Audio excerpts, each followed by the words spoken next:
afternoon baseball here at the Cacti Ballpark of the Palm Beaches.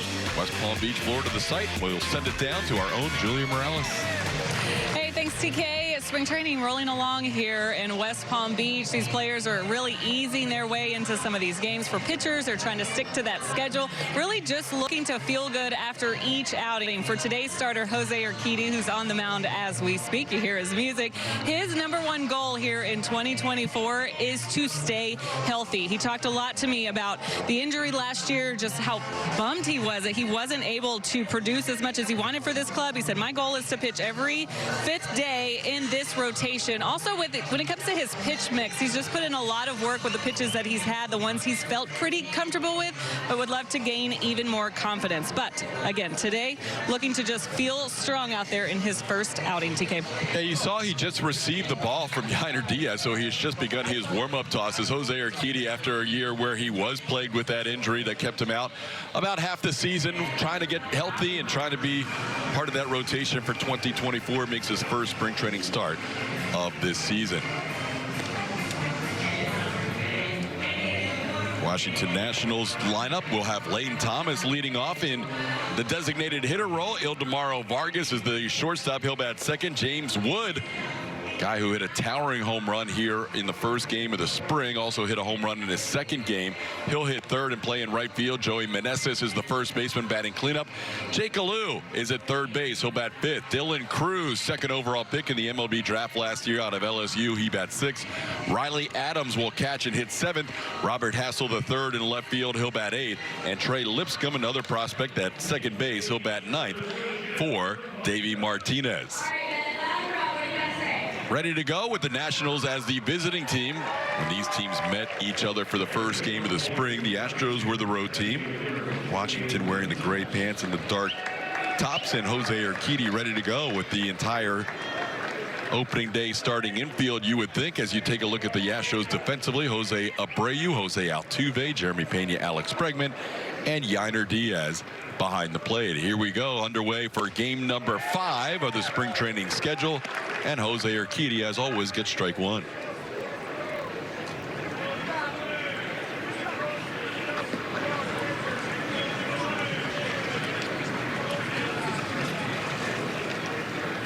Lane Thomas was an outfielder in the first game of the spring, now in the DH role. 28 home runs, led the team last year.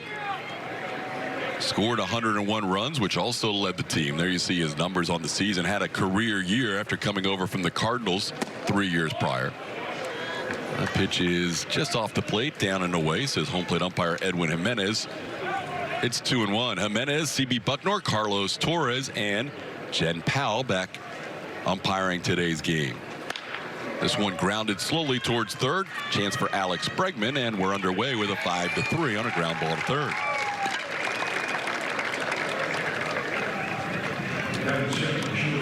Jen Powell was the umpire for the first game of the spring between these two teams, and in doing so became the first female umpire to be an umpire in a major league game since 2007, and she's back over at first base today. Here's Ildemaro Vargas. Vargas takes the pitch on the outside edge for strike one.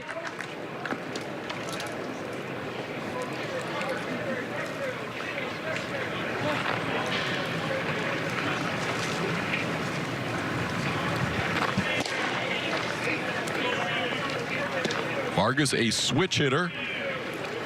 He's been around the league now in his 8th big league season. Arizona a couple of times, the Cubs a couple of times. Now back with the Washington Nationals. Slowly hit ground ball. Urquidy has a couple of soft hit ground balls to start the game. Jose Altuve takes care of this one, and there's 2 away.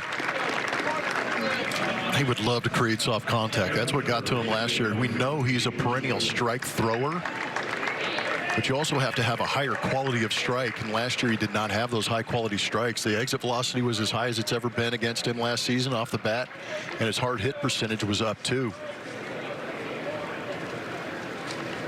Here's James Wood, big 6'7" right fielder who's tied for the spring training lead in home runs with a couple.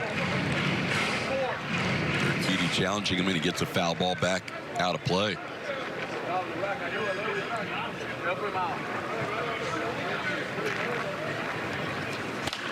Yeah, Urquidy's one of those few guys that you don't have to talk about filling up the zone because he does that naturally. At times, the Astros wanted him to maybe play off the edges a little bit more. Yeah, try and set up pitches, because as a hitter, when you know you're facing a pitcher that's going to be throwing all of his pitches in the zone, you go up there immediately ready to swing. Wood was ready to swing on an 0-2 pitch, and he hits one into center field for a base hit. James Wood off to a good start in spring training with a single into center. He's the guy they got from the San Diego Padres, or one of the guys they got from the San Diego Padres in that Juan Soto deal. He's just 21 years old. They have a lot of high hopes for him as a future outfielder and a big stick in the middle of that lineup. Here's Joey Meneses. Meneses, as you see, led the team in runs batted in last year. Didn't quite have the same numbers as he had the year before when he came out of the Mexican League, and he is hit on the wrist by the first pitch from Jose Urquidy, and Urquidy and Meneses have a little chat on the way down the line, as making sure he's okay. Yeah, it's just a fastball that tails up and in a little bit. No intent there, but I like the idea of Jose Urquidy pitching into right-handed hitters. Now first and second with 2 outs, and Jake Alou will be the batter. Alou with a foul ball, 0-1. Washington Nationals come in at 1-2. The Astros come in at 1-3 on the spring. The Astros' only win came against Washington.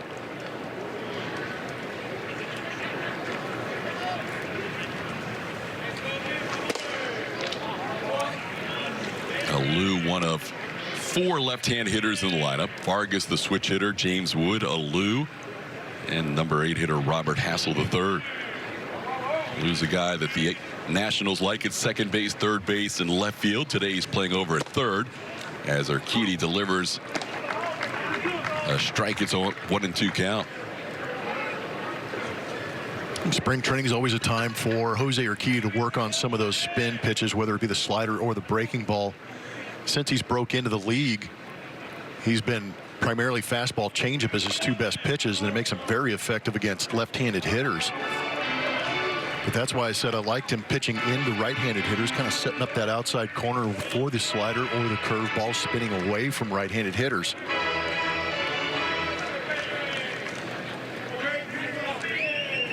How about the only times he's faced the Washington Nationals was in the 2019 World Series? How about it? 5 2/3 of 0-run pitching.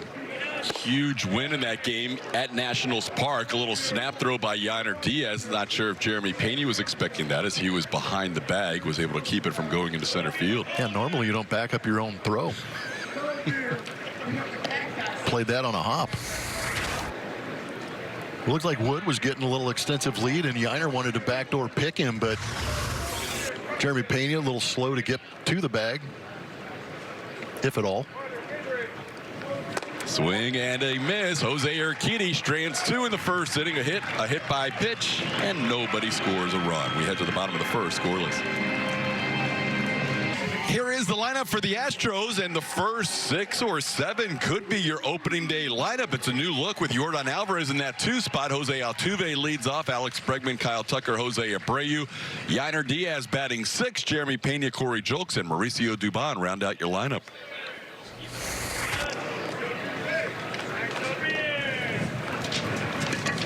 Altuve leads off and swings at the first pitch, grounds 1 to third. Jake Alou will make the play across the diamond. 1 pitch and 1 out for the national starter, Zach Davies.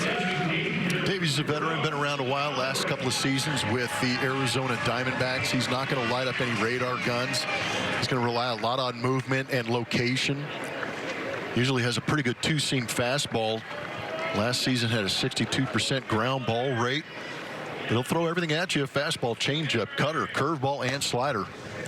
He waited until late into the offseason, signing with the Nationals about a week and a half ago, as he faces Yordan Alvarez. Yordan getting his first look of spring training 2024. Yordan coming off that big season last year. Wasn't the number of games the Astros were hoping he was going to play, 114, but led the team in home runs, a .990 OPS, third in the American League. As he swings through that changeup, it's 1-2. That's exactly where you have to keep that changeup, because if it's in the vicinity, it usually gets hit for a tank. So far, this will be the first look for Jordan batting in the 2 spot. He has never hit in the 2 spot before, but Joe Espada trying to separate his lefties. Jordan hitting 2, Kyle Tucker 4 in this spring training game as he fouls one back. I'm going to go out on a limb and say he's going to get a ton more ABs than he did last spring. Last spring, I think he had 3 before breaking camp and just destroying the American League early on. Yeah, here he is, not even March yet, getting its first at bat. And this is still subject to change. We might see Bregman back in that 2 spot at some point, but for now, Espada wants to see what this looks like with Jordan batting second. Pops a foul down the left field line, and that is drifting into foul territory and out of play. Yeah, I would imagine with Jose Altuve being at that leadoff spot and understanding that your first 3 hitters are usually your best hitters in the lineup because you want them up there that many more times, hopefully throughout the course of a season, that it just opens up the opportunity for Jordan to be in that 2 or 3 hole. And I agree, either way you put him in there, it's going to be good. But the quality of that bat that these first 4 guys can put together puts a lot of pressure on the opposing pitcher early on. Jordan draws a walk. There was actually one case back in 2021 where Jordan did bat second, but he's never been in the regular contributor in that 2 spot. Just one game in his entire career. Normally a 3 or 4 hitter in the Astros lineup. Here's Alex Bregman. And one thing we mentioned in our broadcast the other day is that Jordan, even though he's a big slugger, power hitter, he's not going to be a guy that's going to clog up the bases. He's a really good base runner. Yeah, I agree, because normally when you say this guy's got some speed or he's a good base runner, you look at the stolen base number, and that's not going to be the case with Jordan. It's going to be, can he go first or third? Can he score on a base hit? And I'm with you, TK. He can do both those things. He is much faster than you think for a man his size. And he runs the bases well. He gets good reads. He's one of the few guys that can make Dave Clark look a little small at first base. Yeah, one of the few people. Clarkie will join us later on in the broadcast today, as will Ryan Presley next half inning. Our guests include Presley, Dave Clark, the first base coach, and Omar Lopez, the former first base coach, now over next to Joe Espada as the bench coach. Those will be our guests today as Alex Bregman has a 1-2 count. Bregman started the second game of the spring against the Cardinals. Went 0 for 2, hit a deep fly ball to left his first time up and then flied out to center. And it's kind of interesting talking about that second spot in the order where Alex hit primarily last season, drove in 90 runs, 62 of them out of that 2 spot. So there is going to be plenty of opportunities if Jordan does end up in that second spot in the lineup to have the RBI opportunities. Davies delivers 1-2, and Bregman goes down on strikes. First strikeout for Zach Davies, 2 outs in the inning.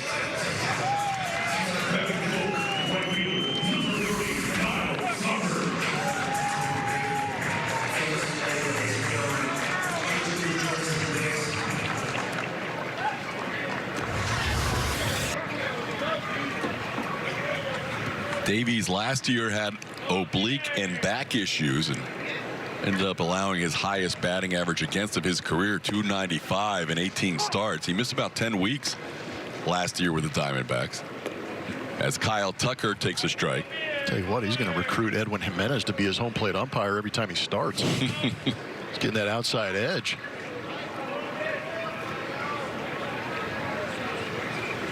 Tuck makes his second start of the spring, his first in the field. He also had his first spring training at bats against the Cardinals, had a walk and a strikeout in 2 plate appearances. Tucker coming off a huge year, American League leader in runs batted in with 112. Just missed a 30-30 season. Sends this one down the line and left. It's slicing, and it is going to be foul and out of play. Long run for Robert Hassel III, who was shaded towards left center. It's a 1-2 count.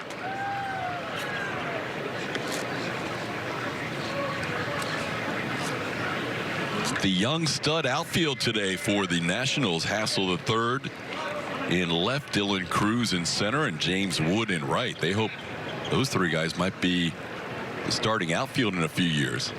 At least Cruz and Wood. Hassel III came over from San Diego, didn't have a great year last year in the Nationals minor league system. 1-2 count and a swing and a miss. Tucker goes down. Back-to-back strikeouts for Zach Davies and a shutout for /SGT to learn more. Second inning baseball, scoreless. Special guest downstairs with Julia Morales. Julia? He is special. This is Press. Ryan Presley with me. What do you mean? Oh, you're out here early. It's only the second inning. Do you know where you are right now? Yeah, I gotta support my pitcher out here. I love that, though. Jose Urquidy, I know you wanted to watch him and you want to watch all your guys. What do we think of Urquidy? Just the pitcher. I don't care about the position players. That's where he is sassy already early in spring. Urquidy, though, what do we got on him so far? What do we need to see from Jose? Well, that was a good pitch right there. He looks really good. He's been obviously working on things. Everybody's working on things in spring, but being down there in the bullpen with him, watching him warm up for the game, I think that's probably the best I've seen him. You know, it's always fun, you know, seeing guys when they come into camp and see how far along they are or how not far along they are. But yeah, you know, he's definitely put in a lot of work, and I think he's going to have a big year for us. I know there's plenty of coaches down there, but are you taking on that role a little bit? You're a veteran. You know some stuff. I don't know. I don't necessarily want to take on a coaching role because that's Miller and Murph's job. But, you know, obviously, like, if guys need to come ask me something, you know, I'm an open book. I'll tell them, you know, what's worked for me in the past and stuff like that. Usually I try to tell them not to throw it over the middle part of the plate.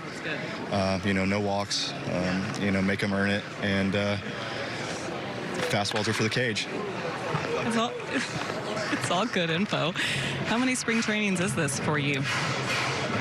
Oh, God, I don't know if I can count that high. I think it's like 17. I got drafted in 07. Yeah, I think it's 17. So. Think about it, though. How much have you changed as far as just your prep and how you get yourself ready for opening day? Yeah, you know, it varies from year to year. You know, obviously, as you get older, more things pop up. But, you know, it's a balancing act, kind of. You got to go out there and you got to make sure that your body feels great, but you don't want to overdo it in the weight room because, you know, there's really no magical pill to get ready for spring training. I like to say a lot of times, really the best way to do it is just go put on some cleats and stand in a Walmart parking lot. And that's the best way to kind of break your cleats in so you don't have like a, you know, sore back and stuff like that. That's a good pitch. That's a good pitch out in front. Yeah. Love that guy out there, too. Oh, yeah. Big fan of Corey? Big fan. You were playing the U of H song for him the other day, supporting your teammate. Yeah, you know, he's a big UH guy, and the Cougs were on TV, and then Skip comes in there and just turns the TV off. I thought it was really disrespectful. Yeah, it's unbelievable. Like you guys had to work out? I mean, there was like 30 seconds left in the game. He could have at least let us watch it, and he said no. That's not how you would run things. Good pitch. Press, I want to ask you about the back into the bullpen. My goodness, for these Houston Astros. Everyone's talking about you guys. But you've been a part of some really great bullpens with some high-leverage guys. What does it say about this organization that they keep finding the best to put? I mean, you right in the middle of it. Yeah, I think, you know, a lot of guys, you know, like I said, we're an open book, right? So things that work for us sometimes works for a lot of other guys, too. You know, being around Abreu, he's picked up a few things from me, and I've picked up a few things from him. You know, he's, I think, the guy that's grown the most. I think a lot of fans could agree with that, too. Just the season that he had last year really opened up a lot of people's eyes, and you know, he's just a great teammate too on top of that. And then you got Hader in the back end, who's just going to slam the door by about 99 if not 100% of the time. And you know, and then you got me that's just going to try not to mess anything up. So and it's a good pitch. All right, you're done. All right, cool. All right. Get out of here. Thanks so much for answering questions. Good to talk to Ryan Presley. We'll be right back from West Palm Beach. No score yet here. Inning. Nationals sent down in order in the top half of the second as Jose Abreu takes a called strike from Zach Davies. Both these pitchers are going to fill up the zone if they are on, and Jose Urquidy did so in his 2 innings of work. Urquidy throwing 20 out of 31 strikes in his outing today. 20 out of 29 strikes in his outing today, as he goes 2 shutout innings with 1 hit allowed. Here's Davies facing Jose Abreu. How about Ryan Presley in the top half of the inning? That's good stuff from Press. Yeah, he's a little giddy this spring. Good for him for coming on and hanging out with us for a little bit too. Wearing spikes in the Walmart parking lot is how you break them in. That's a clubhouse joke, you know, because you're always saying, everybody says, oh, how do you get ready for a big league season? How are you getting ready for spring training? You know, what workouts do you have? But nothing ever prepares you for getting out on a backfield and going through fundamentals with 38 guys at each position where you're standing 75% of the time. And that's exactly what he's talking about. When he said that, my mic wasn't on, but I was laughing because I was like, you're exactly right. Jose Abreu hitting the shoulder by a pitch. A 2-2 delivery by Davies, catches him on the shoulder. Because you can show up jacked out of your mind, ready to go, amped up, arms feeling good. Doesn't feel good after getting a dose, but maybe if you're going to get hit, you get hit by Zach Davies. But you know, you're coming in all sauced up, ready to go. You're like, boys, I'm going to show off what I got. And all of a sudden, you stand out there doing bunt drills for, you know, an hour and a half. And you're just standing there watching the entire time. And your cleats start to, you start to feel we call them nails, you start to feel the nail of the cleat come up through the, bottom of your foot. And you're like, oh, gosh, here we go again. Here we go. Another spring training. Yep. Here's Yainer Diaz. Diaz catching his second game of the spring. Chops a foul down the third baseline. It's 1-1. He has caught Urquidy 5 times last year, so he caught most of these guys that are coming back for 2024, with the exceptions of Framber Valdez and Justin Verlander, who were exclusively working with Martin Maldonado last year.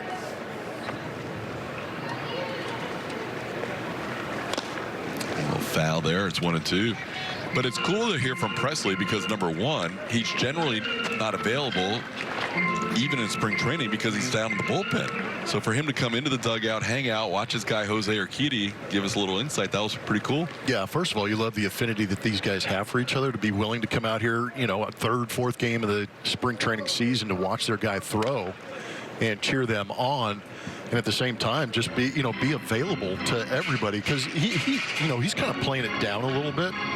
But if you've been a back into the bullpen or a closer type like he's been in his career, there are a lot of guys that want to go pick his brain. He may not go to you to find it, but like he said, if you ask the question, I'm sure he's more than willing to go ahead and impart some information and talk about situations he's been in. Swing and a miss at the 1-2 pitch. Diaz goes after that pitch for strikeout number 3. Zach Davies looking good in his Nationals debut. He's throwing strikes and he's moving the ball away from barrels. He's not normally a swing and miss type guy. He's a ground ball guy. But here, the slider working well against Yainer Diaz. See if Jeremy Pena gives us more of an opportunity today to look at the new swing. Last time he swung at the first pitch his first at bat and then struck out in a quick at bat his second time up. This one down and away, 1-0. Yeah, he used to really have that waggle where he'd kind of drop the hands and then bring them back up, and that would be his load to get ready to hit. This year, kind of resting it on the shoulder, bouncing it there, getting ready. And we talked about flat bats a lot. I feel like about 4 or 5 years ago, because there was a guy before Jeremy Pena called Carlos Correa that was kind of moving the bat all around, and he eventually had it flat on his shoulder for a season, and it worked out pretty well for him. But it's all about adjustments, and that's the beauty of spring. When you know you're a solidified player in the big leagues, you can kind of make adjustments and see if this will work or what won't work. Because you also remember he had a pretty good sized leg kick. Looks like he does still have a leg kick, but it's just a little more modified and maybe a little more simple. But the head looks still, the hands still look like they're getting ready. He's got a 3-0 count here. Has not seen a strike from Davies yet. There is a pitch inside, so a 4-pitch walk to Jeremy Pena.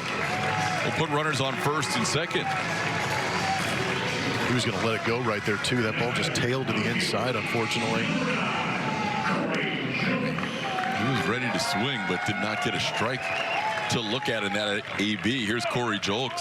Yeah, that's what I mean. Unfortunately, he didn't get a pitch he could take a hack at. It's not unfortunate that he's at first. Zach Davies is a guy that last year walked 39 and 82 in the third innings. A little higher than his season or his career average. This one up and in. He has missed on 5 in a row as Corey Julks takes a pitch. How about Press giving a little shout out to the Cougs and yeah, Corey he's a big Julks? fan, isn't he? Yeah. Threw coach under the, coach threw the manager under the bus, but whatever. He did. Joe Espada would not let them watch the end of the game. What was that about? I don't know. That was a good one too. Maybe he knew the Cougs were going to win and just said, "Hey, we got to get going, boys." 1-1 the count. By the way, happy birthday, yeah, Corey Julks. Joe Espada and the crew looking on. It's Julks' 28th birthday today. So I'm sure he's had a lot of well wishes from his friends at Clearbrook and University of Houston throughout the H-Town area. Corey has a 2-1 count here. Nice of Joe Espada to play him on his birthday. Yeah. Some coaches like to do that. 3-1 the count. Zach Davies started his career with the Orioles, pitched in the postseason with the Brewers and the Padres a couple of different years. 18 with the Brewers, 20 with the Padres. Most recently with Arizona, and in between the Cubs were in the mix for a season in 2021, and now on to another National League team, the Washington Nationals, his 5th different National League team and 6th team overall after starting out his career with the O's.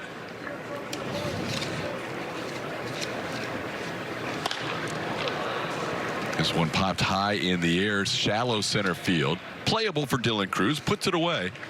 Cruz just had a birthday as well yesterday, so yesterday's birthday boy puts away the birthday boy today with a fly ball to center, and there's 2 outs.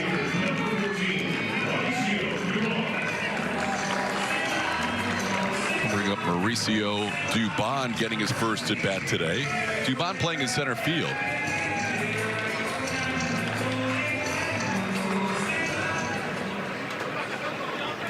Davies never pitched at the big league level with Baltimore. Started his big league career with the Brewers, but he was in the Orioles minor league system, so he has been a national leaguer at the big league level his entire career, as he delivers a strike to Dubon. 0-1. Dubon was the infielder the other day, played a little bit of shortstop for the Astros in their opening game. This ball lofted into right field. Dubon is put out by the right fielder James Wood for the final out of the inning. Wood had to continue on near that line as that ball was drifting away from him. That'll be the final out of the inning, and the Astros strand 2 in the second.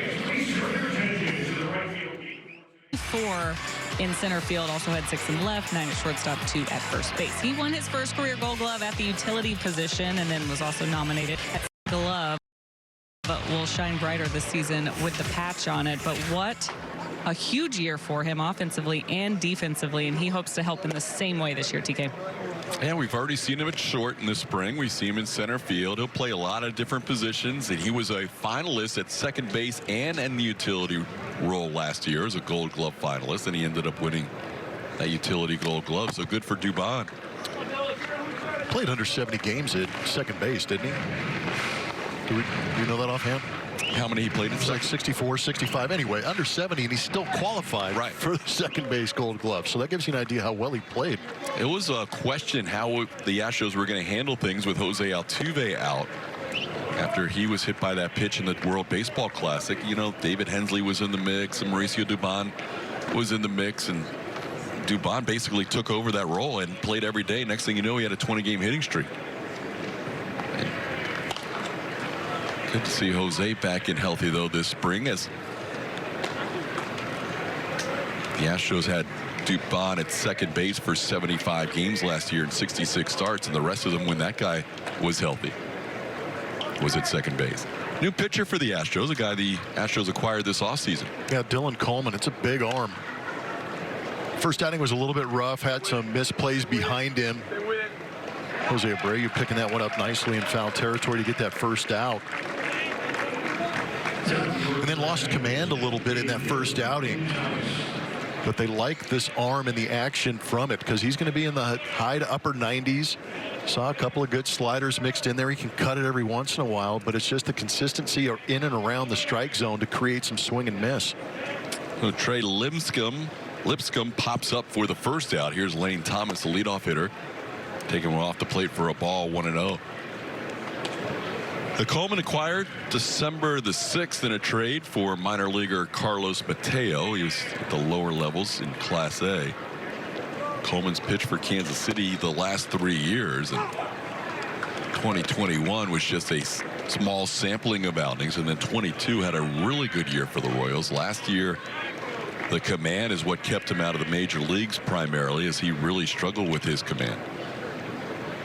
But the Astros felt highly enough about a guy who walked 51 in 49 innings last year to go out and acquire him, because they felt like it was a little bit of mechanical issues and maybe something they could correct and hopefully use this guy as part of their bullpen. 2-1 the count to Thomas.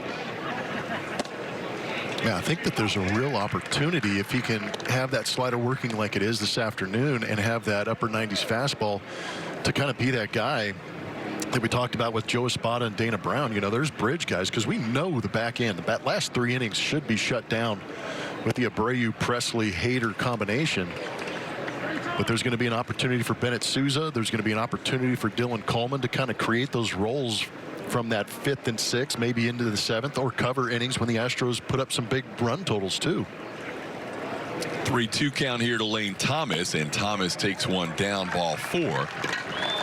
That'll be a walk allowed by Dylan Coleman. Coleman, Blummer mentioned in that first outing, had a little bit of command issues. He gave up a couple of hits, gave up a run, walked one, and hit a batter, and struck out one in his 1 inning of work. Yeah, didn't give up any hard contact on those hits either. They were kind of drop shots that were just finding their way around the field. It can be frustrating as a pitcher.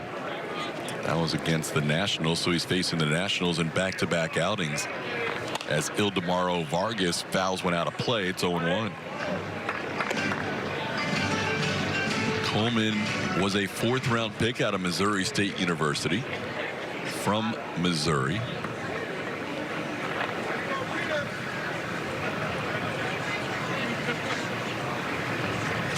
The 27-year-old righty delivers up with a fastball. It's 1-1.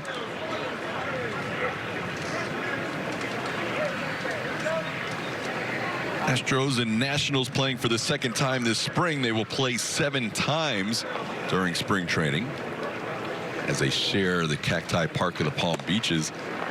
There's a strike. It's 1-2. Nothing like not having to leave your complex to play a game against a road game. Yeah, you're going to be thoroughly annoyed and sick of the Washington Nationals taking the field, but at the same time, the beauty of not having to travel that many times in spring is huge. Here's one shot towards Altuve and over his head. Altuve pretended like he was going to make a jump for it, but he knew it was beyond his reach. That'll be a single for Vargas, and the Nationals have runners on 1st and 2nd with 1 out.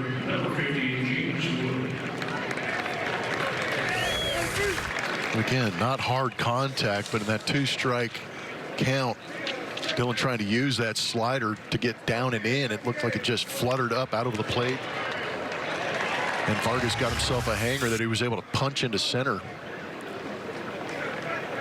It's now a hard thrower against a guy with a lot of power, James Wood, as this one misses outside for a ball. Wood hit one near the walkway at the top of the berm in right field against the Astros in the opener on Saturday night, and then hit one the next day against the Marlins to straightaway center field for his 2nd spring training home run.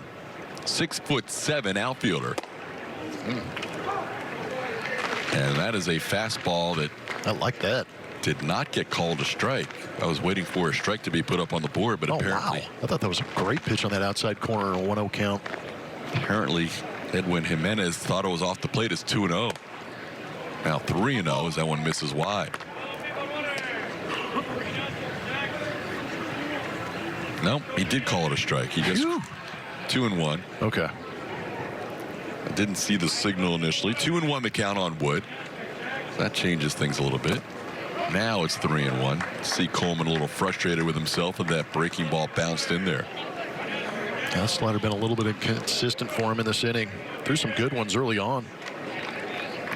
He said even though he struggled last year after that great 2022, he felt like he kind of grew in the mental aspect of the game. It was a challenge for him. He was mostly at the AAA level. 23 games at the big league level and the ERA near 9. Gets that strike. That's a high pitch for a lot of guys, but not when you're 6'7". It's 3-2. Yeah, that zone changes a little bit when you've got the length that James Wood does. And this is just a little bit of a wrinkle of a slider that comes back and grabs that top part. Wood singled into center his first time up. Runners on the go, and he hooks one foul. Beyond the walkway into the right field berm area in foul territory. That's going to end up in somebody's Cuban sandwich down there behind the food trucks. This guy's only 21 years old. The Nationals are really excited about his potential. It looks like they got a pretty good haul for that Juan Soto trade. I mean, Mackenzie Gore is a guy that can fill your rotation. C.J. Abrams has a very high upside. And this guy, James Wood, you also talked about Robert Hassel. Try and find a way in there for him. That'll be a walk. So 2 walks in the inning for Coleman. And some of the issues that plagued him last year resurfacing here in the first 2 spring training outings. And when you are a guy that has struggled with command, as Josh Miller comes out to have a word with Dylan, people talk about it and it becomes a story, and then you start to think about it, and then it kind of becomes a monster. And for him, once he gets through these command issues, he has shown it wasn't a fluke in 2022. I'm with you. 68 games in a sub-2 ERA or sub-3 ERA. Yeah. It's not by accident. It's in there. It's in there. Yeah, and it's just a matter of finding it. And that's why I think, we can talk about it. And yes, it does become a story, and maybe it does have a little bit of an effect. But at the same time, it's only his second outing in spring training, and that's what kind of gives me hope. Is the stuff comes out of the hand nice. You're looking at the release. You're looking at the shape of some of the pitches or the better pitches, and you're looking at velocity. And a couple of those things look good for me. But I think hanging around Bill Murphy and Josh Miller and this pitching staff, it's only going to benefit him. Now he'll face Joey Meneses, the RBI leader for the Nationals last year. The bases loaded and 1 out. And he misses wide, 1-0. Drew Strotman is warming up in the Astros bullpen in case Coleman can't find the zone here in this inning. He has already thrown 23 pitches, 12 for balls, 11 for strikes, and now a 13th ball as that one is up and in, and it's 2-0. Yeah, you're trying to protect the arm too. Keep an eye on that pitch count.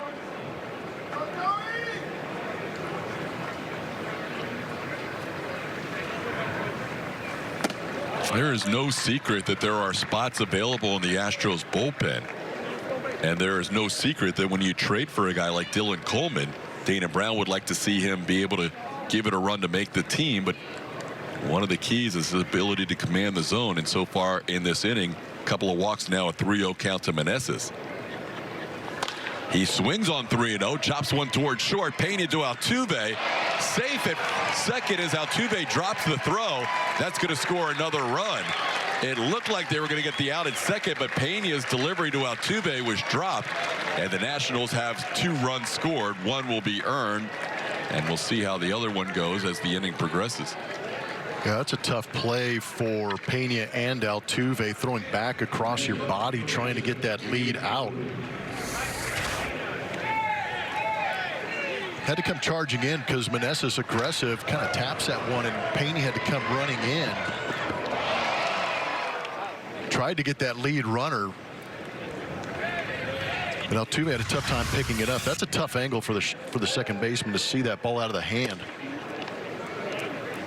You can also sometimes almost subconsciously anticipate that play going to first because of the timing of the runner and the slow hit ground ball. 1-0 the count to Jake Alou, now 2-0.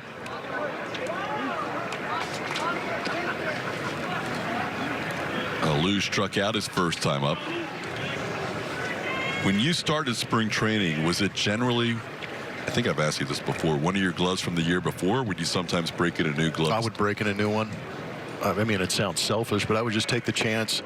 I would do what I needed to do off the field to get that glove ready till I felt comfortable enough to put it in a game, but I would for sure use a brand new glove. And maybe the last 3 or 4 games of spring training, then I would break out Old Faithful that I was going to use the rest of the year. We got to make sure that backup is ready to go. Yeah, so not sure if this is a new glove for Altuve or not, but didn't like the result on that flip play. Still got his hands on his hips as he kind of looks towards the outfield. It's 3-1 on Jake Alou. No, it looks like Old Faithful. Yeah. This could be Dylan Coleman's final batter as he's now at 30 pitches. He's fallen behind the last 2 hitters. 3-0 swinging was Joey Meneses. Jake Alou takes a 3-1 pitch for a walk. That'll be the 3rd walk of the inning, and here comes Joe Espada. He will go to Drew Strotman here, who will come in with a bases loaded 1-out situation. So Coleman allows a hit and 3 walks. An error did not help in the situation, and he will leave with the Astros trailing by the score of 2-0. We'll have a new pitcher when we come back. Julia, tough spot for a new pitcher. Drew Strotman takes over with the bases full. Facing top prospect Dylan Cruz at the plate as well, but also a unique opportunity for him to come in and try and show what he can do in crucial situations. He's pitched well in his first outing, our first broadcast right here against the Nationals. Went an inning, gave up a hit, and struck out. And he gets ahead of Dylan Cruz quickly, 0-2. Strotman takes over for Dylan Coleman, whose pitch count for the inning was above 30, with a hit and 3 walks in the mix. Also an error, and Altuve extended the inning. There's a check swing foul ball. This is Dylan Cruz, the kid who was the number 2 overall Major League draft last year out of LSU. He is the Golden Spikes Award winner out of LSU. Just turned 22 years old yesterday. And another guy that the Nationals fans have been excited to see play some spring training games. There's a line drive on an 0-2 pitch. Base hit into left center field. That will score at least 2. Heading to third base, Jake Alou. Cruz with a head first slide and a 2 RBI double. It is 4-0 Nationals. You got to see the swing and the speed from Dylan Cruz. Got a pitch out of the plate with 2 strikes and ripped it into left center field.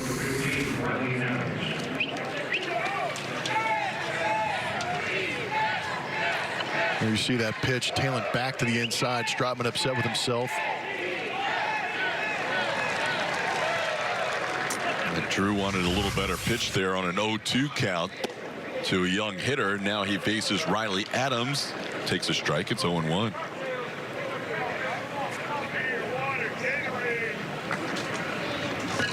Adams should back up Keibert Ruiz again for the Nationals, a guy who sees some starts against left-hand pitching during the regular season. Down in the count here, 0-2. All these runs charged to Dylan Coleman. One of them will be unearned for the runner that reached James Wood because of the error by Altuve on the fielder's choice. This one a tough play. Strotman will barehand and throw. Nicely done to get Adams, but a run will score on the little tapper in front of the plate. Adams grounds out. Jake Alou scores a run. It's now 5-0 Nationals. It was actually a really good play. That was a tough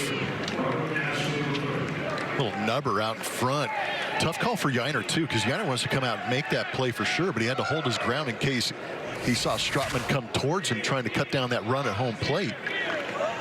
But a good job of making that barehand catch. The throw picked by Abreu. That was the first pitch that missed of the 8 pitches thrown by Drew Strotman in this inning, as he goes to 1-0 on Robert Hassel III. Well, I think that's what's interesting about Strotman. He's going to be a strike thrower, but I think the Astros might like that 2-seam fastball. He's a little bit different. He's kind of that changeup out of the bullpen. Not going to light up a radar gun again, but the movement creates a lot of ground balls in some tough situations.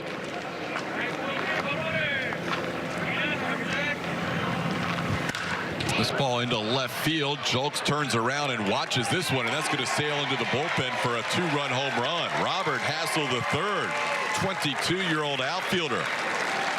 He was part of that Juan Soto trade as well. Had a tough year last year, including an injury, but so far this spring, he has been swinging the bat well. 7-0 Nationals. All the runs in this inning. And that was not the ground ball pitch we were looking for. This was a pitch that was left up out over the plate. Want that pitch down, but a hanging sinker is a good pitch to hit, and Hassel's showing the power to the opposite field. He's a line drive. Yeah, I was initially thinking Jokes was going to have a play on it because the left-hand hitter going the other way. Yep. And that ball was well struck. The wind is kind of blowing out towards left, but that might have been a double off the wall had it not been a home run, even without any wind. Here's Trey Lipscomb.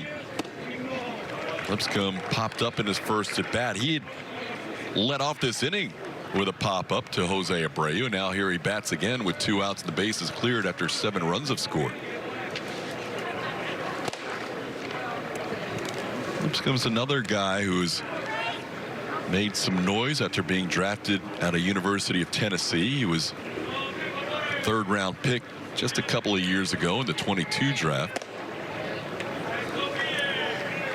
That pitch did not miss by much. It's 3-1.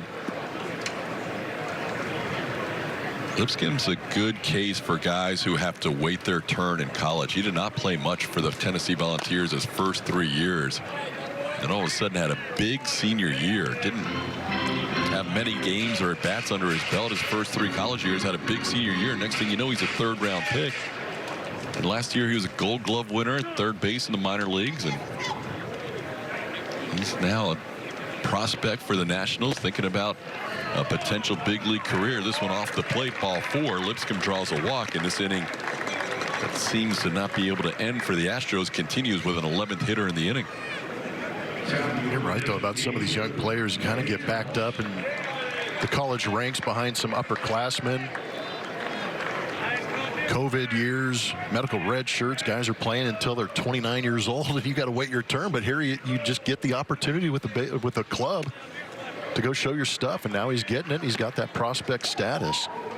Yeah, and I've never met him and don't know what his original story was, but you see a lot of kids that don't get playing time at big schools end up going elsewhere to try and find that playing time. But a guy like Lipscomb waited his turn. Senior year finally gets his shot. And that's another thing that's good to see. Yeah, he obviously loved being at UT, loved in Knoxville, loved being a Volunteer, and here he is. Senior year changes his whole trajectory. Here's Lane Thomas with an 0-2 count. Called 3rd strike at the knees. Thomas goes down looking on strikes, but a long and productive inning for the Nationals as they score 7 and lead at 7-0. 7-0 Astros, bottom half of the 3rd inning. Jose Altuve will lead things off. Altuve swung at the first pitch he saw in the 1st inning as he faces a new lefty. It's going to be Richard Blyer. He's been around a while, 36-year-old. Fastball, cutter, slider, changeup. Saw him in his first appearance against the Astros on our first broadcast. Blyer delivers a strike to Altuve. Jose playing his 2nd game of the spring, looking for his first hit. He went 0-for-2 with a couple of flyouts in game 1, grounded out to 3rd in his first at bat today. Blyer from down the road a little bit in South Plantation, Florida, 36-year-old lefty. Signed a minor league deal with the Nationals this offseason. Pitched for 4 different organizations before joining the Nationals. Called 3rd strike. Altuve didn't like the call on the 0-2 pitch. So Altuve, after swinging at the first pitch and grounding out his first at bat, does not swing at 3 pitches in this inning. Today's power play is presented by HEB, and we love watching Jordan hit home runs, especially when he connects on changeups like this. The newly renovated Sky Dome up there in Toronto got a visitor out there on the flight deck. Jordan Alvarez, a 452-foot shot, ruining some cocktails. He can hit some prodigious home runs in the States or outside of the States. This ball off the end of the bat on a foul ball, giving it a long run and a look. Jake Alou, and he slides, and it falls for a strike. 0-2. Jordan's first official swings of the spring. 26-year-old who wants to play a little bit of left field this year. We'll see how Joe Espada mixes that in. And Joe wants to use that DH role and kind of float it through some different players this year and not just rely on Jordan being the DH.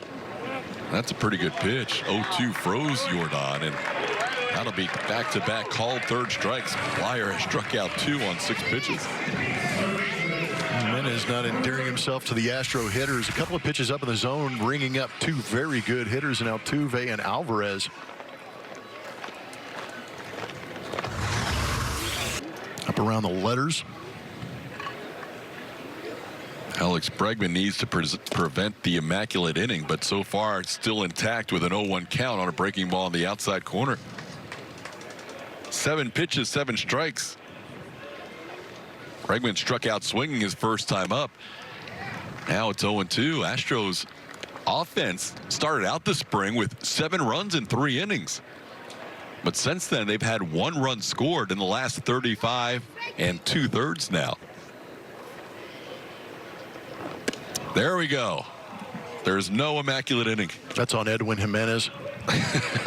He had every chance to get all 3 of those looking right there. Just raise the right hand. He was within a few inches of an immaculate inning. Instead, it's 1-2. Now it's fouled out of play.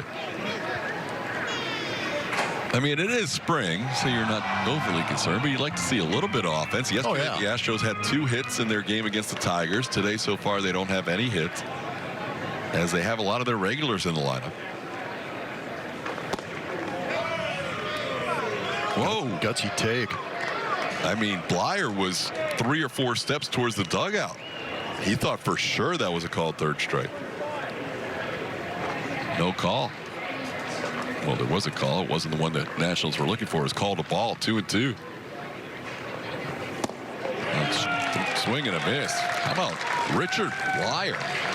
36-year-old lefty on a minor league deal. Strikes out the side, getting Altuve, Alvarez, and Bregman.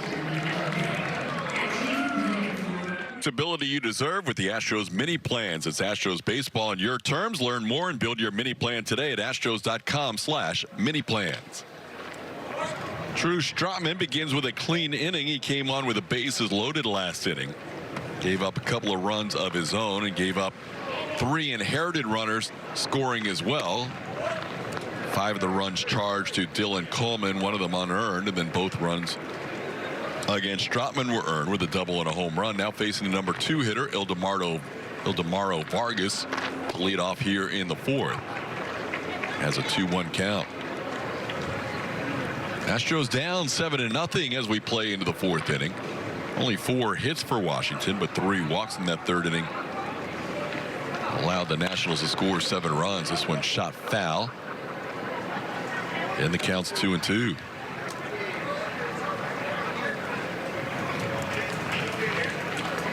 Vargas grounded out his first time up, singled and scored on an Altuve error his second time up.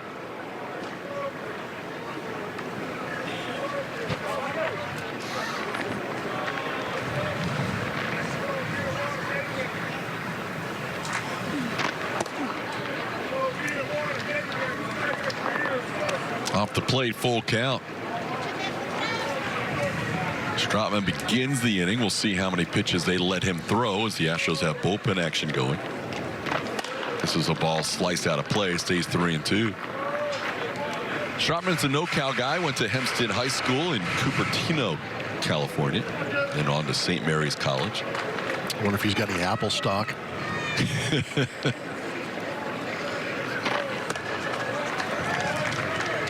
Up and away, ball 4, leadoff walk for the Nationals as Vargas draws a leadoff walk.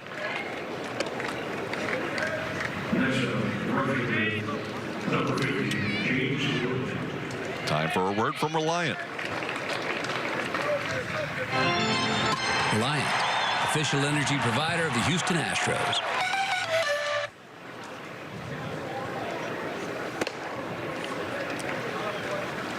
Collins off the plate for a ball, 1-0. James Wood gets his 3rd plate appearance, a single and a walk, a run scored.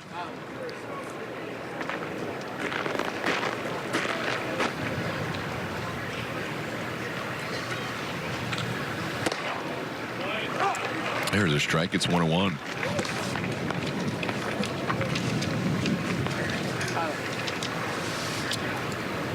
Taylor Scott warming up in the Astros bullpen. Big swing, no contact. It's 1-2. Wood so far has not struck out in spring training. That was a little bit of an issue last Here as a 20-year-old in high A and double A with 26 home runs, but he struck out a total of 173 times. And there is his first strikeout of the spring. As the big man goes down on strikes, Stratman picks up his second strikeout. Back toward that slider to Wood. Got him to chase after it. He's just a little bit off that outside corner, but trying to protect and missed. Now the first baseman, Joey Meneses, who had an RBI in the first run of the game on that fielder's choice, takes a called strike. It's 0-1. Hit by a pitch his first time up. Fielder's choice, and scored a run his second time. 32 pitches in for Stratman. This might be his last batter. Usually when the relievers get to that 30 pitch plateau, they get very careful in the dugout. Josh Miller and Joe Espada looking on. Ground ball right side. Altuve will go to Pena for one, and the Astros able to turn the double play, so Stratman able to get out of that inning with a double play ground ball nicely turned by Altuve and Pena. In the bottom of the fourth, hopefully the Astros can get this turned around, because Omar Lopez joins us here from the dugout. Omar, how are you, sir? It's good to see you again this spring. I'm good. Good to see you. Tell us about what's the difference. What's been the big difference for you this spring? Former first base coach, now bench coach. It's a non-stop job. It's non-stop. I mean, which is, I really love that. You know, by the time I go back to my apartment, I'm completely exhausted, and just probably 8:30, 9 o'clock already I'm out. So if anybody call me or text me, I would not answer. That explains why you haven't been responding to me, but beside the point, it's good to see you, and it's good to see you in that bench coach role. How does it feel? Is it sunk in yet that Joe Espada, your good friend and fellow Latino, is in the managerial spot and you're his right-hand man? You know what? These 4 years, the first 4 years. Oh, there we go. Look at you, Omar. Get Omar up there. See, we should have stayed here the whole time, the whole game. You know, those 4 years, you know, being close to Joe, it helps me to learn from him. Bench coach position or responsibility is more likely, you know, to be honest with you guys. And also on the infield side, the defense, you know, like how bigly level it is, how I have to approach to these type of players. So basically just to learn more about everything. So when the games start, is basically like I have to manage way ahead of Joe, to be ready when he asks me for something. I have to have the answer, or I have to have a suggestion for him. So being a manager in the past, you know, it helps me, you know, like to be back in that role, and it's gonna keep me, you know, in the game probably like 100% all the time. Omar, we just saw Kyle Tucker pick up his first hit of the spring. There's not been a lot of hits so far for the Astros this spring, but when guys get their first knocks, is that a big deal, or is it just getting quality at bats at this point of the spring? No, you know what? I mean, this is basically the fourth game, maybe the second one for Tucker, and maybe the second game for some of these guys. So it's too early to kind of judge that. I mean, it's too early. You know, their timing, they're working on their timing, they're working on their swing, and I think eventually at some point, you know, they're going to feel better. They're going to have a better, you know, better at bats, and they're going to see the ball better. So it's a progression, and progressively they're going to be better. You talked about you and Joe working with the infielders over the last 4 seasons. Who's going to pick up Joe with you leading the way with the infielders? Is there anybody on the staff that's going to help you with the infield? Myself. It's going to be myself. That's it. Yeah, it's going to be myself. So solamente. Yeah, solamente. I did like a couple times last year. When basically Dusty got tossed, and then Joe have to manage, and then for 2 or 3 innings I have to do both running game and also the defense. So the spring training is not only for the players, it's also for me too. You know, so that's why when they ask me about when you can do this with you guys, I say bottom fourth, because right now my responsibilities are kind of in standby. Well, fans that have gotten to know you through our broadcast, when you've been on headset either in the Astros dugout or when you were the manager of Venezuela, know you're a very affable guy, a social guy. Is there? Oh, look at you. Hi, Papa. I told you guys. 2 for 2. Yeah, now Tucker is going to third, first to third. That's okay. Well, I'm going to get to that question that I was about to ask in a little while, but let's talk about that first. Going first to third. You guys are really making that a point of emphasis this spring, right? Aggressive base running. For sure, yes. It's something that we've been addressed already. We've been working. We still have in a lot of stuff that we need to show to these guys. I think when the group gets smaller, we want to have a presentation for them of each individual player that we have, routes, you know, how aggressive, expecting runs that we should score if we would be better on our primarily, secondarily. And the good thing about these guys, the entire teams, and they open book. You know what I mean? I mean, you kind of address something for our culture, and they're going to do it. That's the good thing about it. So we want to have a presentation because we need to show them that area that we need to improve. Yeah, that's one thing I remember in talking with you over the last couple of years. That's something that's really emphasized in spring training, not just on the offensive side, but also on the defensive side, is controlling that 90 feet as often as you can, right? Correct. The same way that we're going to kind of address that to the players, the same way that so far I've been talking with the infielders and Gary Pettis, which is one of the best in the game, talking with outfielders, working with them, like kind of get to the ball quick. Do not allow those guys get an extra 90 feet like first to third, because the same way that we're trying to improve in that area, there is 20 more night teams trying to do the same stuff. Yainer Diaz, the batter here against Jacob Barnes, first and third, nobody out in a 2-2 count. So going back to the question I was originally going to ask you, you're such a social guy, you're so affable, you're no longer on the bases, you're no longer talking to the other first baseman or the umpires. Do you miss that? You know, I mean, I don't know. I don't know if I'm going to miss that. Honestly, I don't know if I'm going to miss that. I'm just happy, you know, to stay in the game, to stay, you know, with the organization that gives me the opportunity to become a coach. And I'm just happy to support Joe in this role and help him to succeed, and not only him, the entire organization. So I'm happy, you know. I don't know if I'm going to miss that, to be honest to you, but I'll let you know probably, you know, when the season starts. But definitely, I'm happy where I am right now. You've got a veteran ball club. Are there any young players that we should be keeping an eye out on this spring training that maybe has kind of caught your eye early on? Yeah, there's number one for me. I mean, the one we have to keep our eyes on him is the son of the Hall of Famer, Will Wadner. That's a great kid. He can hit, man. This kid, he can hit. He can put the barrel of the ball. We have another guy, Zach DeSenso, as well too. There is a few more in the minors. Luis Baez, and also our first rounder pick last year, Bryce Matthews. That he's doing really good, and I hope he improve, you know, throughout his career to have him here, you know, as soon as possible. See if we can get the first run across with Omar on the headsets here. First and third, one out, and Jeremy Pena, the batter. Jeremy's been making some adjustments this spring, huh, Omar? Not this spring. I mean, he started, I think, in November. In November, we were getting videos. That's the fun part about being a bench coach. You know, you're involved in a lot of stuff. And since November, we were getting videos and everything in our group chat in our organization. So we was getting not only him, everybody, but when we saw Pena making some adjustments, you know, like at the plate, and then. It was our time, and especially when I was able to talk to him in Houston, like just to tell him a few things. Trust the process. You know, trying to beat out this double play to score a run. He does. So the Astros do get our first run with Omar on the headset.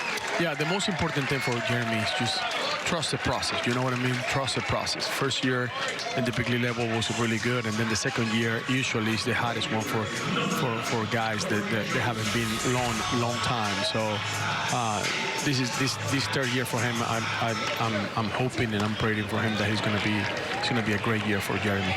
Yeah, he's definitely got the talent to do it, and mostly we're talking about those swing adjustments. and like trusting that you can make it happen throughout the course of spring.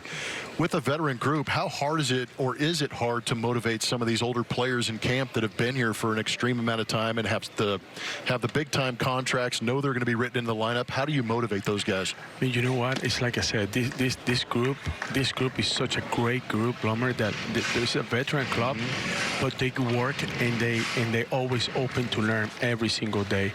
You don't see any rejection from them when you go out there and motivate them, when you go out there and talk to them. The key for me and for Joe is we know this guy for a long time. There is a lot of respect each other, between myself to them, and conversations are so well, and you don't have to feel like intimidated to go and tell something to Jose Altuve, to Jose Abreu, to Alex Bregman, because they're open book and they're always willing to learn every single day. Well, I think that's what's great, too, and a lot of fans only know you from the big league level, but you've spent a lot of time with some of these guys in that dugout, watching them from A-ball on in the Astros organization. How nice is it and how exciting is it to watch them make that progression and compete here at the big league level? I feel like proud of them, because they spend some time with me, and basically for me to be here now and then watch them, live every single day, for me is like a mission accomplished, like was one of my dreams, basically.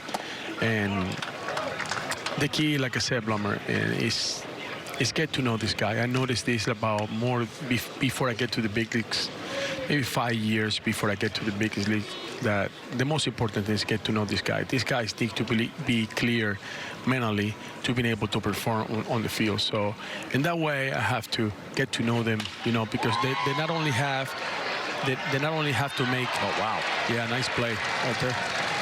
They not only have to kind of, make an adjustment on the plate or defensively, just, in life too. And as a manager, you need to know those guys. Great play by Dylan Cruz, the young star in the outfield. Omar, thanks so much. Thank you, Omar. Thank you. We got one run, at least. We got You're one. on the board. Right. Always great talking to you. Thank you, guys. Welcome back to Cacti Park of the Palm Beaches. You've got another new pitcher on the mound for the Houston Astros. You can see his name, Taylor Scott, last season between the Dodgers, Red Sox, and A's, through 18 games. Had a couple of starts, 5.60 ERA. He is a 31-year-old right-hander out of Scottsdale, Arizona.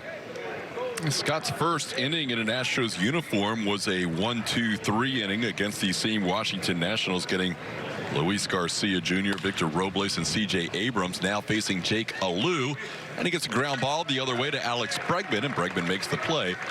2 pitches and 1 out for Scott out of the bullpen. Yeah, I should say he lives in Scottsdale now. He's from Johannesburg, South Africa. Yeah, first South African to pitch in the major leagues. How about the play by Dylan Cruz to end the inning? Yeah, you're starting to see some of these young, talented athletes that have high expectations starting to make great plays, and that was fully airborne and extended out there to end that inning. So you get to see a little bit on the defensive side after he drove in a couple of runs with a swing earlier in this game. A 2 RBI double his last time up. He also popped up his first at bat. Dylan Cruz, in his first major league spring training, had his first major league hit and RBIs his last at bat. Now he's hit by that pitch. Pitch running in from Taylor Scott catches Dylan Cruz, so he'll be a 1-out base runner. Astros still have their entire starting lineup in the game, as do the Washington Nationals. Here is Riley Adams. We'll take a look at that last pitch. Yeah, it's kind of a short arm, 3/4 arm delivery, but with that release point, it's going to create that arm side movement, and that one just a little bit up and in. Just clipped a little bit of that elbow guard of Dylan Cruz. Now Adams takes one in for a ball. It's 1-0. Cruz is the guy you have to watch on the bases. There he goes, and the throw is going to be wide and into center field past Jose Altuve. Cruz heading to third. Dubon does not have time to make a throw, so he'll run it in and lob it to Jeremy Pena. So Cruz, with his first spring training stolen base of his career, also moves to third on the air. Got a great jump, and you could see Yainer Diaz really try and rush this slider, but he ended up yanking that pitch to the shortstop side of the bag, and Altuve couldn't knock it down. Cruz, with the awareness and his head up, moves up another 90 feet. Swing and a miss, 1-2. One question I meant to ask Omar, but I forgot to, and we'll maybe get him on in a future game this spring, is about their aggressiveness of bringing the infield in. Yeah. And they're doing it again here. It's 7-1, but they've done it early in games when it's been scoreless, one-run game. 7-1 game, trying to cut off the run here with a runner on third and one out. Pitch up, 2-2. So a hit by pitch that just clipped the elbow guard of Dylan Cruz, and a stolen base and an error. Now Cruz on third base with one out and a 2-2 count. Ground ball almost hit Cruz. Stays 2-2.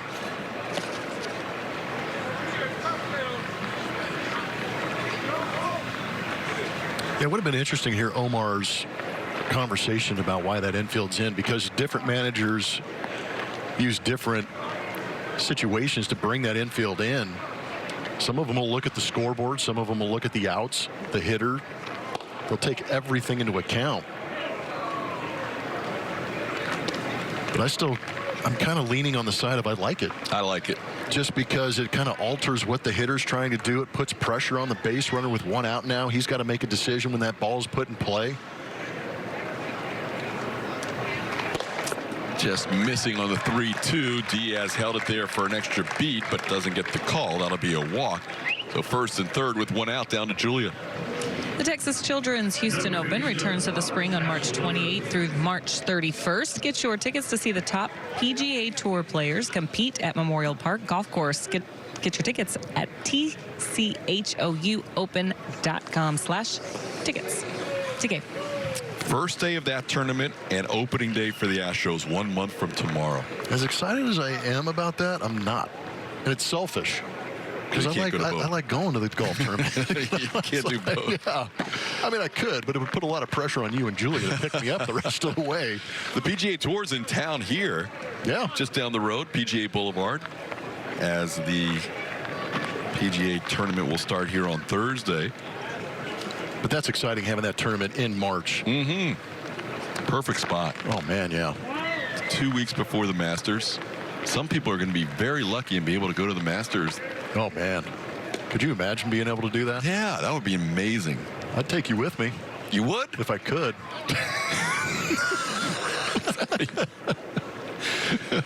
I'm available. Oh, no, I'm not available.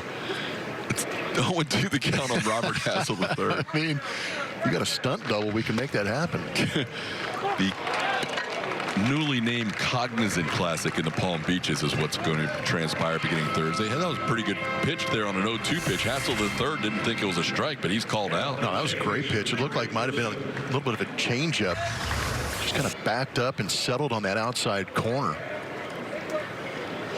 So now Taylor Scott can see his way out of it if he can get the 9-hitter Trey Lipscomb here. Lipscomb popped up and drew a walk.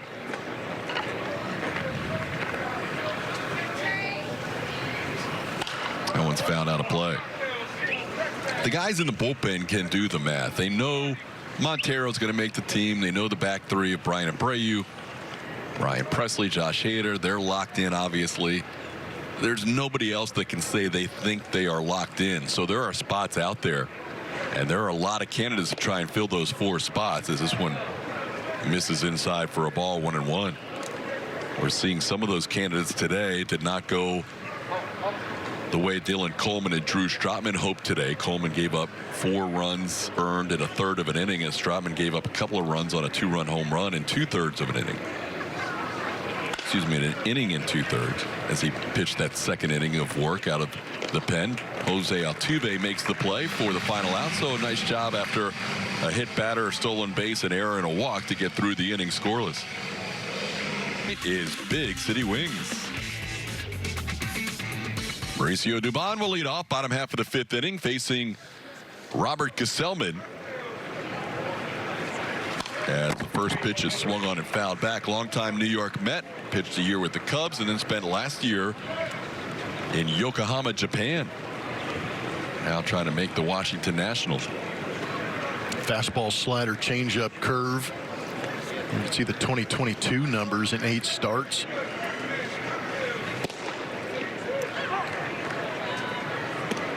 Gets ahead of Dubon 0-2. Mauricio getting his second at bat. Altuve still in the on-deck circle, so Jose will get a third at bat today.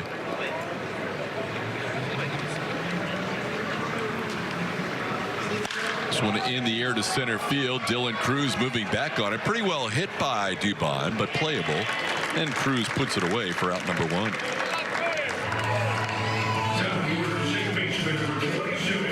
Changes for the Nationals. New first baseman is Lewin Diaz, former Marlins prospect. New catcher is Drew Millis.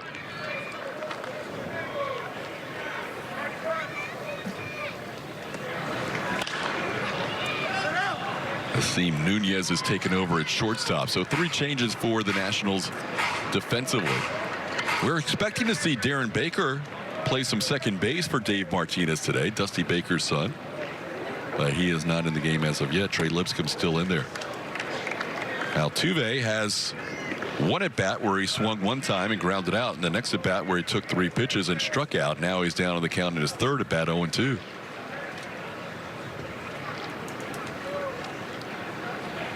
Still looking for his first hit of the spring, 0 for 4 early on.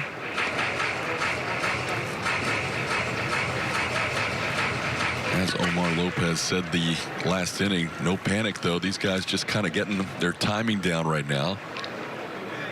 Working on seeing some different arms and just trying to work on getting a quality at bat in there. Altuve watches that one wide.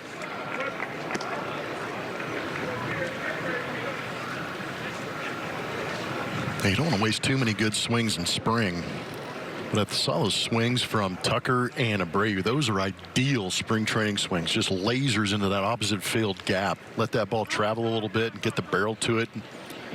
Because like Omar was talking about, a lot of spring training is just getting the timing. Getting the foot down when you want to get it down. Having your eyes recognize the pitch as early as possible. Have the hands in a ready position to fire. Well, timer violation called on Gesellman, so the count's 2-2, and Altuve goes down on strikes as he chases that pitch off the plate. Gesellman picks up out number 2 on his first strikeout. But you also want to feel that ball off the barrel. Get some of that sweet feeling and that crisp, clean contact through the zone. But you don't want to do it too soon, TK. Don't want to peak too early. Here's Yordan Alvarez. Alvarez batting for the 3rd time. A walk and a strikeout. Takes a strike here. Yordan's first spring training plate appearances of the season. DHing today. Kyle Tucker out in right field after DHing in the game on Sunday. The next pitch wide. It's 1-1.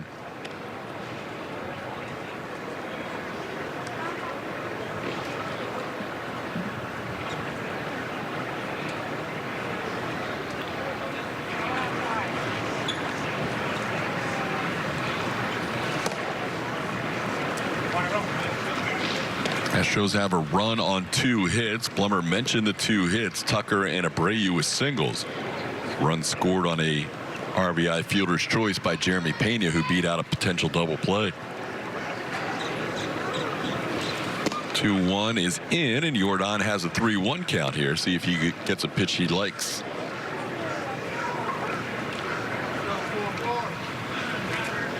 I really hope he hits one far. He might. I feel like I can say that in spring training too. I can't in the regular season for whatever reason. Just a laser. Ooh. That one didn't miss the cap of Gesellman by much. It was just right past his head and into center field. Good job of staying on that pitch down 3-1.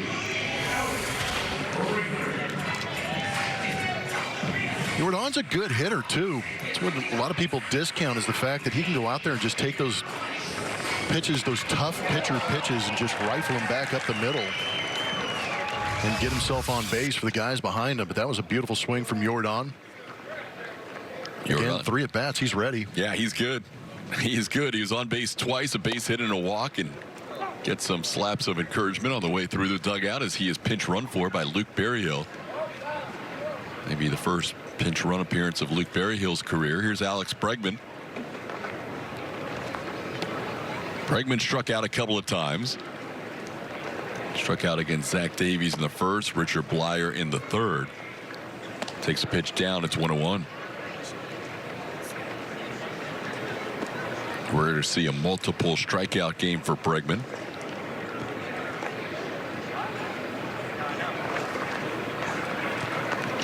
Just his second game of the spring, as he has a 1-1 count here and takes one wide for a ball. 2-1.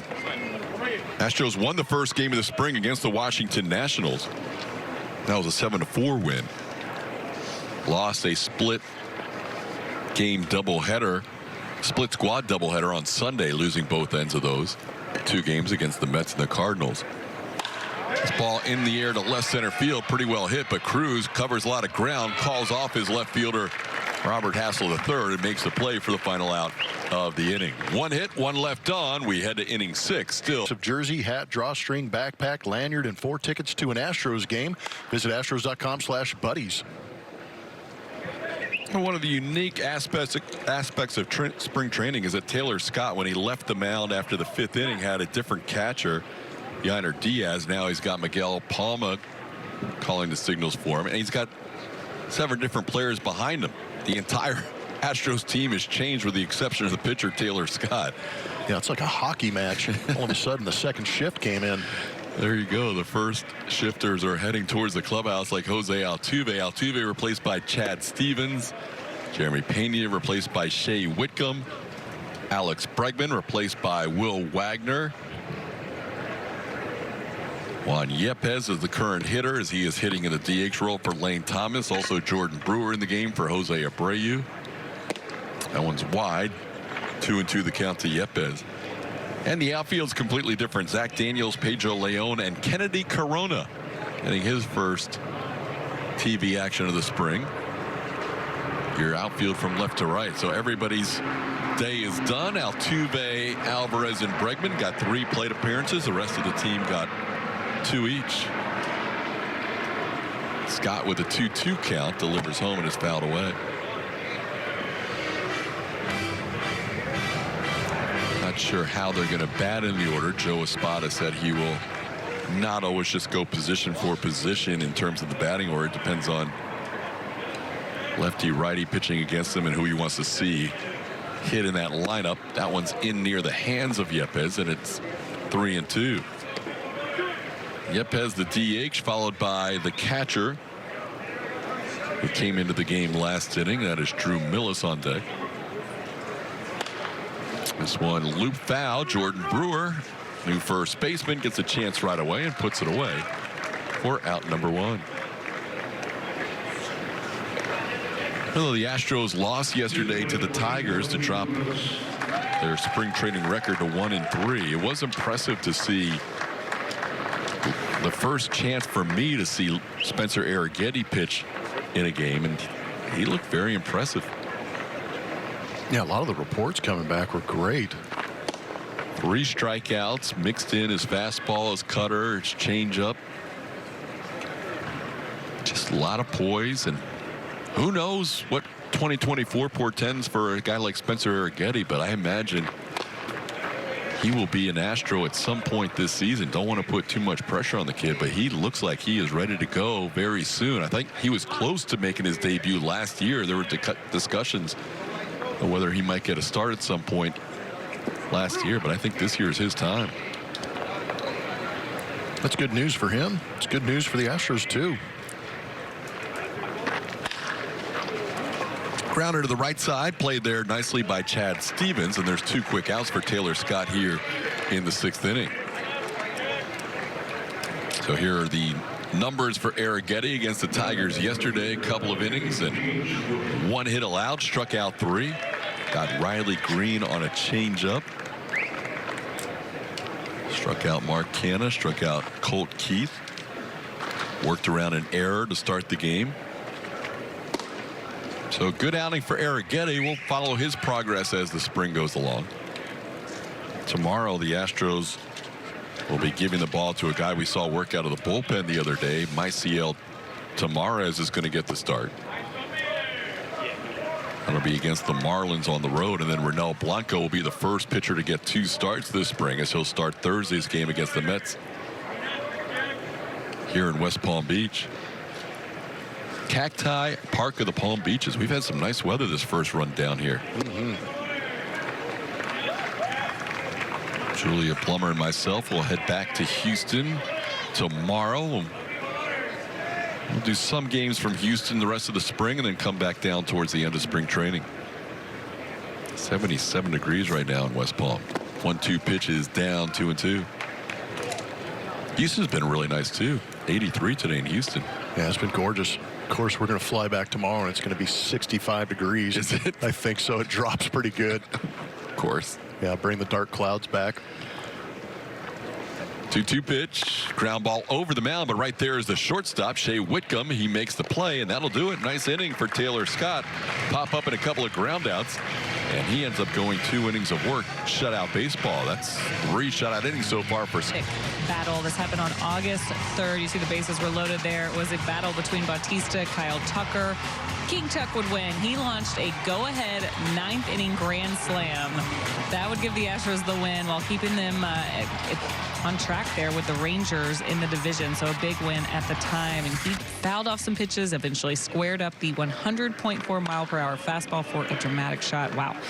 That was fun to look back on, TK. It was, because you're talking about Felix Bautista. I mean, he was so nasty the whole year. And Tuck won that battle. It was an incredible jet battle. fuel. I mean, he was up there fighting off some tough pitches. And I can't remember what I watched over the offseason, but it was on MLB Network, obviously. But he was kind of walking through that at bat, saying that he was keying on a zone in a pitch. Couldn't get it, was able to lay off some tough pitches out of the zone, and eventually Bautista gave him the pitch that he was looking for, and he barreled it up. And that was one of the more intense at bats I feel like all season long that really meant something at the time. And that was a huge battle won by Tuck. Look out, Joanna Doan is the new pitcher, and Kennedy Corona in his first at bat has one up and in on an 0-2 pitch. Yeah, this is 95 plus up around the neck. Corona digs back in there. Doan faced the Astros in his first spring training outing. That did not go well for him as he misses in again in his 2-2.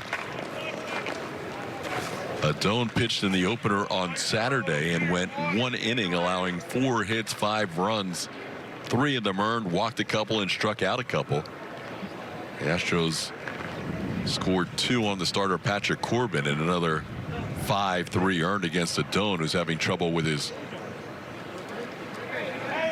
pitch comm, and he's saying, how am I getting a ball called against me if I can't hear the catcher's signal? And the home plate umpire Edwin Jimenez explaining that a timer violation had already been called before he was aware of the communication issue. So now it should be 3-2.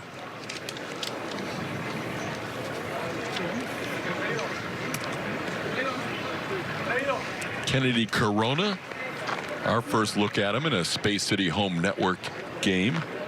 23-year-old outfielder from Maracaibo, Venezuela.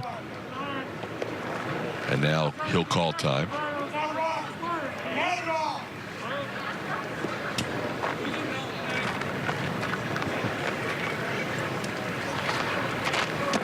And that one's down, ball 4. So Corona draws a walk. Now a word from Fubo. Space City Home Network is now streaming on Fubo. Try free at FuboTV.com. Well, Jordan Brewer will get an at bat. Brewer has seen his share of time over at first base the last few games. Got in the game yesterday, and Lakeland, Florida also played in the opening game this spring.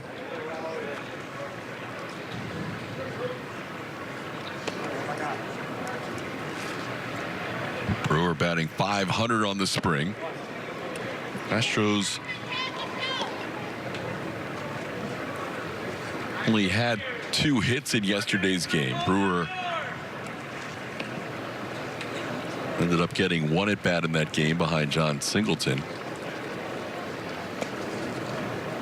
1-1 pitch grounded towards short in the hole. We saw Nunez in the opener. This guy can play some defense. He makes a nice play there in the hole.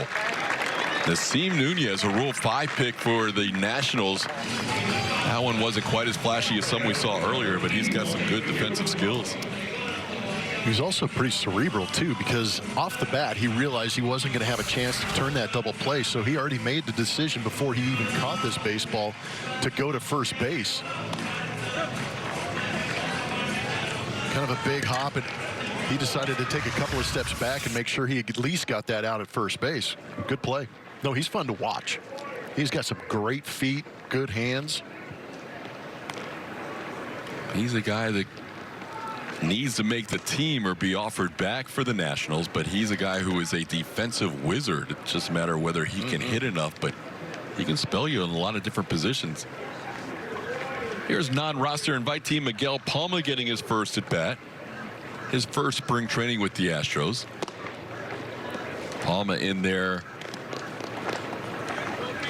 as the catcher, with Luke Berryhill taking over as the DH today.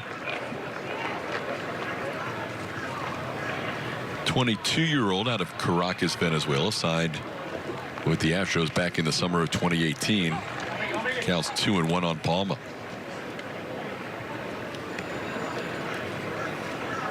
Astros down 7-1. They gave up all 7 runs in the 3rd inning to the Nationals.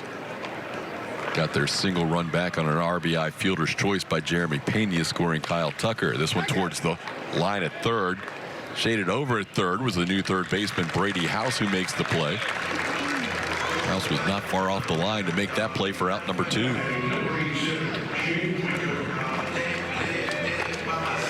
Dave Clark returning to the Astros, the new first base coach for Houston. Was with the Astros about 11 years ago was the last time we saw Clarkie, but he'll join us in the next half inning. First pitch swinging is Shea Whitcomb. Whitcomb pops one up. Nunez puts it away, and that'll do it for the Astros in the 3rd inning. So Whitcomb pops up to end the inning. We head to the 7th, still 7. New pitcher on the mound in Joe Kunal, but we also have an old friend on the headset.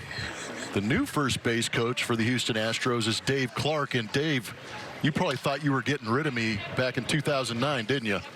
You know what? I did. But it's always good to see you, Blubber. It's great to have you back. You bring a certain personality to it. But what do you see as the biggest difference from then till now, since you've been away, coming back to the Astros? Well, you know, when I was there before, we were losing 100 games a year. Yep. So it's a different ball club, different atmosphere. You know, players are better. The only guy I think that was here when I was only guy on the team that was here when I was here was Tuve. It is good to see the growth in him. So Dave, Todd Callis with you. A couple of homecomings. Even though you were in Kissimmee, now you're in West Palm Beach, back in an Astros uniform, and yesterday back at your old stomping grounds in Lakeland, huh? Oh yeah, it was fun to get back and see some of the guys I hadn't seen in a couple of years or so. So what are you going to be doing here for the Astros other than coaching first base? We know you're over there doing a great job of providing the information, but kind of what is behind the scenes? What is Dave Clark going to bring to this ball club? Well, you know, I'm going to be with Gary quite a bit with the outfielders. And I'm also help out with the base running. I know that was one of the things that, you know, the organization really thought that they needed to improve upon, and so they brought me in here to try to help out and try to get these guys a little bit more aggressive on the bases. And I've always said, you know, we can make defense play faster than they normally play, and we got a chance of seeing them make more mistakes. Yeah, this game, since you've been in it, has really evolved both as a player and as a coach. We've seen it kind of go towards that analytic area.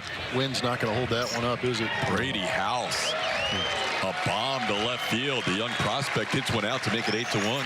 Yeah, that was a big one. But the evolution of the game is kind of changing a little bit, and I see it kind of coming back to having some ex-ball players out there. Could you kind of talk to the evolution of watching the game, playing the game, and going through this analytic kind of transition, bringing back some old school guys like you to kind of help the old school and the analytics mixed together? Well, you know what? I've always said the game is still played on the field. You know, all the information that is given to us, yes, it is definitely it's to our advantage. You know, it's very beneficial. But then again, you know, it goes back to the X's and the O's, getting out there playing, because sometimes, you know, numbers sometimes don't tell you how you feel that particular day. You know, they're just numbers. And are they important? Of course they are. and we're going to use them to our advantage. But we're also going to take in the human element as well. Said not a lot of guys still here from 2013. You've got Blummer, you've got Tuve. You also have Julie Morales down on the other side of the dugout. She wants to chime in with a question. Right. Hey, Clarkie. Hey, Julie. I want to know what it was like for you to watch this last decade or so and watch the organization, but especially a guy like Jose Altuve, who you knew back then. We have been lucky enough to have a front row seat to him, but just kind of watching from afar with all the perspective that you have. Well, you know, when a kid gets to the big leagues, you really don't know what to expect from him, other than, you know, what everyone is telling you that he's done in the minor leagues. And you see a guy like Altuve, you know, small in stature, but has a heart big as Texas, you know, and he cares and he just gets after it. And like I said, when he first got here, you know, I was just getting to know the kid, and just to see him involved in the player that he's evolved into, it's just amazing to sit back and watch. I've always been a fan because he comes out and plays the game the way it's supposed to be played. I'm glad you're back, Clarkie. Thank you. Yeah, for fans that have say that to me. I can't get rid of you, Bubba. Oh, no, you sound like Clarkie. So he's like an old shoe. I am the old shoe. That's now my new nickname. So for fans that have been wondering, because we last saw you with the Tigers, how have you been staying busy the last couple of years? Oh my God! Last year I managed an independent ball of all places. I was in Idaho Falls, and I had a blast. I really did. I think we played a total of like 90-something ball games, and just to be out there, that's a beautiful part of the country as well. If you guys have never been out there, Idaho, the Wyomings, the Montanas, it's beautiful out there. But yeah, I had a bunch of kids that were, you know, just trying to make their way, trying to get back into, some trying to get back into organized baseball, and some was just looking for the opportunity. And so my job was to do the best I can and try to help them, you know, win while we can, and try to help these guys, you know, get into organized baseball. Is there anything you could learn from coaching teams like that you could bring here and use with the Astros? Patience. That's the biggest factor. It was patience, because, you know, you see things you hadn't seen in a long time. But, oh, boy. That ball's going to be down. Nasim Nunez, fine defensive shortstop, has himself a double here the other way. But yeah, getting back, Lumber, you know, those kids, they hold on, they listen to every word you say, and they, you know, they just try to go out and do their best, and that's all I asked of them. How amazing is it to go out there and be able to coach as long as you've been, but to watch how good, how big, how fast, how strong some of these players have gotten? Is it not unbelievable? It definitely is. You know, the training is out just... It's definitely at another level. I wish she was there when I was playing Blummer. Mm-hmm. Yeah, we had to do different things to try and be as good as these guys. Exactly. Unfortunately, we weren't facing 100 miles an hour on a nightly basis. Exactly. You got a chance to play on a couple of postseason ball clubs. Last one you were on was the '98 Houston Astros. Are there any comparisons that you can draw between that team that won the National League Central and maybe this ball club you're a part of now? Well, you know, it's chemistry more so than anything. You know, when I was there in '98, you had the Bagwell, the Biggios, the Alou, the Derek Bell. We went out and acquired Randy Johnson. We also had Billy Wagner closing things for us. So, and of course, Shane Reynolds as well as one of our starters. It was a really sound baseball team. I don't think we had any weaknesses. And unfortunately, we ran into Kevin Brown twice in that series, and he stuck it up our butts. But this team here has that same type of chemistry. The guys seem to like one another, and they go out and play hard together. This ball into right field, down for a hit. Kennedy Corona makes the throw in. They're going to hold the runner at third. Palma makes sure the ball stays near home plate. That'll be first and third with 2 outs. That was actually a great example right there on a base hit the other way. You had Kennedy Corona positioned beautifully right there, shallow, to keep that run from scoring. Talk a little bit about that, positioning and things like that. Well, you know, that's very important. You know, we take in consideration the elements. The wind is blowing out to the left a little bit today, and we're making sure that the right field is not playing so deep. The former manager of the Houston Astros, Dusty Baker, his son Darren Baker at the plate. Getting an at-bat here against his dad's team from past few seasons. Clarkie, what's it like like your contemporaries, now their kids are starting to run through the big leagues, and you just mentioned Billy Wagner. Now you got Will Wagner in the organization. Is that not unbelievable? Some of these kids you've seen in the clubhouse are now playing. Yes, it is. And the good thing about that is that these guys know how to play. You know, former players, kids that are in here now, they know how to play. They know what it's like to be in a big league clubhouse, and just really and truly just know how to act. And that's what you look for. You know, the attitude and aptitude as well. Dave, thanks so much for joining us. Thank you, guys. All right, appreciate it. That's Dave Clark. He's heading out to first base as the Astros will bat here in the 8th inning. The Nationals.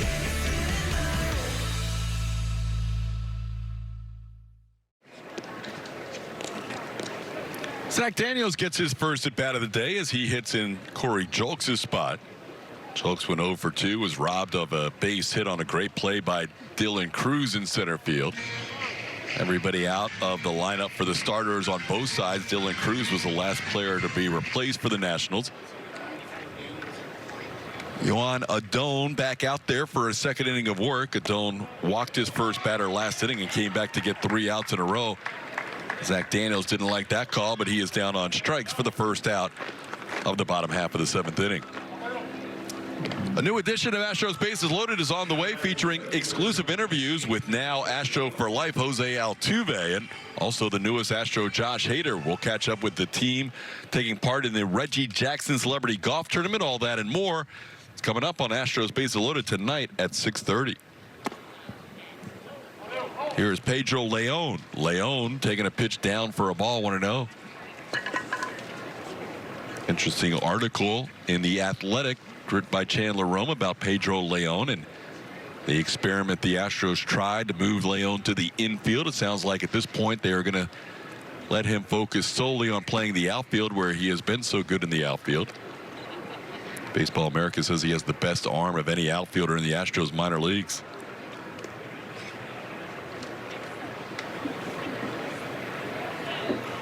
Swing and miss has been a problem at times for the 25-year-old out of Havana, Cuba.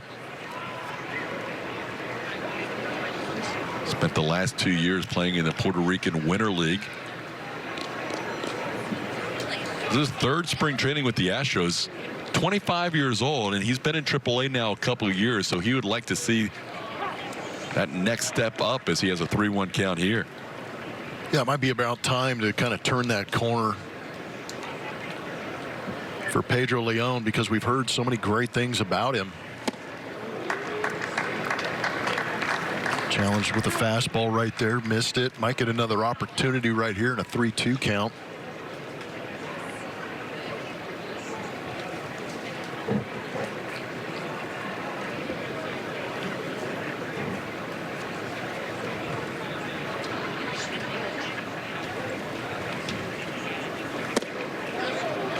Called third strike. Back-to-back called third strikes for Yohan Adon, and there's 2 outs here in the 7th inning. It's time now to play Name That Astro, powered by Reliant. 3 clues: National League All-Star, batting champion, postseason hero. If you know who that Astro is, hit us up on X, and we will see if you're right. Stick with us later in the game. We'll let you know who that Reliant Name That Astro is today. Here is Chad Stevens getting in the bat. Stevens batting in that leadoff spot that was previously occupied by Jose Altuve.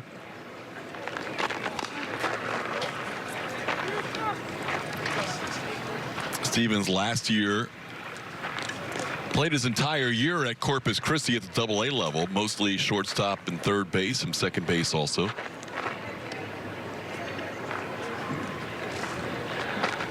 Try to hold up. That's a good inning for Yohan Adon. 2 called strikeouts and a 3rd strikeout on a check swing that went too far. Adon gets the Astros in order, striking out the side in the 7th. Here's our presented by Houston Methodist. And there's Billy Wagner, his son, playing in this ball game this afternoon. But some of the numbers on Billy Wagner show that he should be in the Hall of Fame. He is creeping closer to that opportunity. It will most likely be next year, as last year, on that Hall of Fame ballot, but amazing numbers across the board amongst relievers all time. I can't imagine him not getting in next year. It was so close this year. 5 votes. Yeah, 5 votes, and I feel like, you know, once everybody found out he wasn't making it in, they kind of realized, man, this guy should be in. Just a little too late. But again, voters are mercurial. I'll be polite.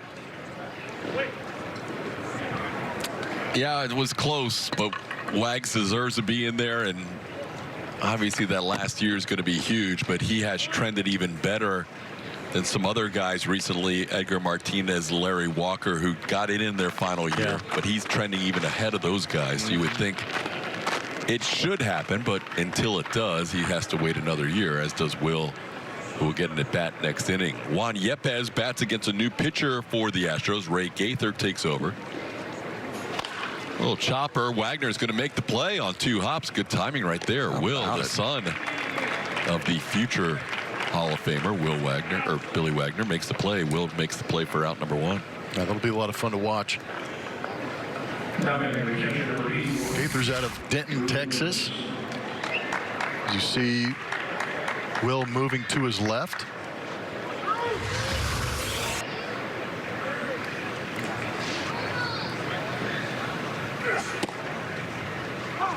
Called strike to Drew Millis in his second at bat.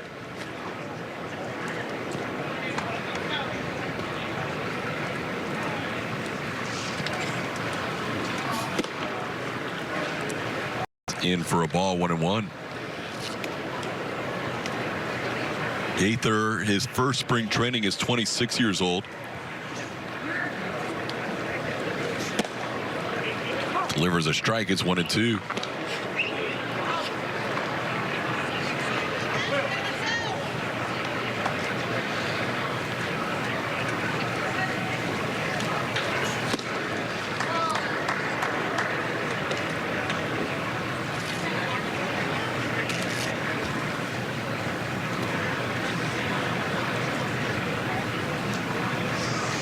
Gaither was not drafted out of Dallas Baptist, undrafted free agent. Started before he was at Dallas Baptist. He was at Coppell High School.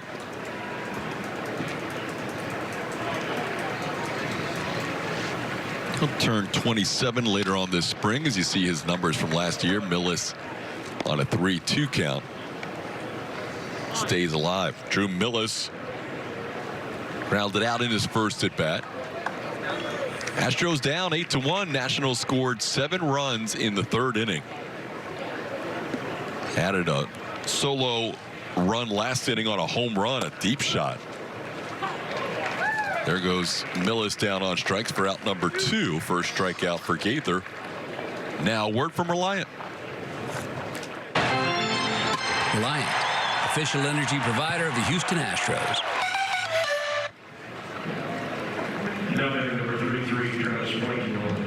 Travis Blankenhorn will get his first at bat.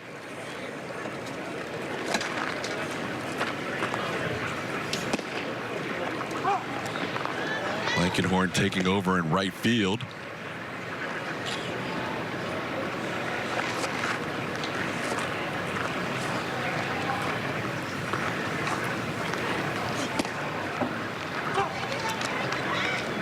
And the count's 0-2.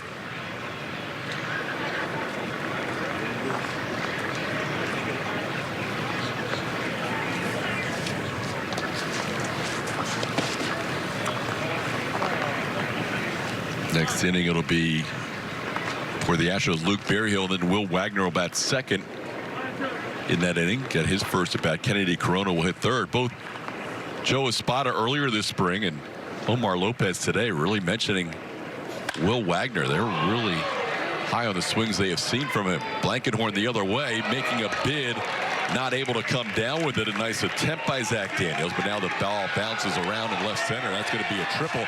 They thought about sending the runner. Actually, Blankenhorn was looking for a stop sign, and finally Ricky Gutierrez gave it to him. Well, it was like Blankenhorn was going to run until he was told not to. Not sure if he was looking forward to that arm being waved home by Ricky Gutierrez, but finally stopped him at third base. Almost hit pretty well. We're seeing the ball travel to left field off left-hand hitters' bats. You can see Zach trying to navigate that fence And that baseball, unable to come up with it, but it hits off one of the pads and shoots back towards center field. Kunal's first time up, has a 2-0 count here. Gaither is the 6th pitcher for the Astros today.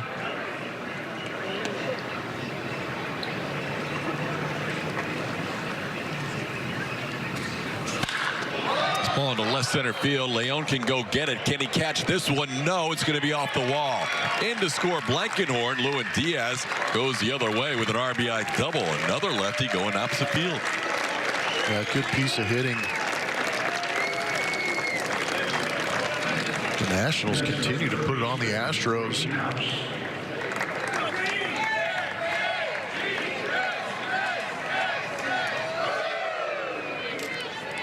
9-1 now in favor of the Nationals. And here is the guy who hit a home run last inning, Brady House. He's just 20 years old. And he hits this ball hard into right field. That'll be a hit. Being held up at third base is Diaz. Brady House has 2 swings on the day, has a home run and an opposite field single. He was their 11th overall pick in the first round of the draft in 2021. The Rockets regular season coverage on Space City Home Network continues Thursday when the Rockets travel to Phoenix to face the Suns. Coverage starts at 7:30 p.m. with Rockets pregame presented by Toyota. Well, Jacob Young, the hitter. That's 10 hits for Washington. And the pitch inside for a ball, 1-0.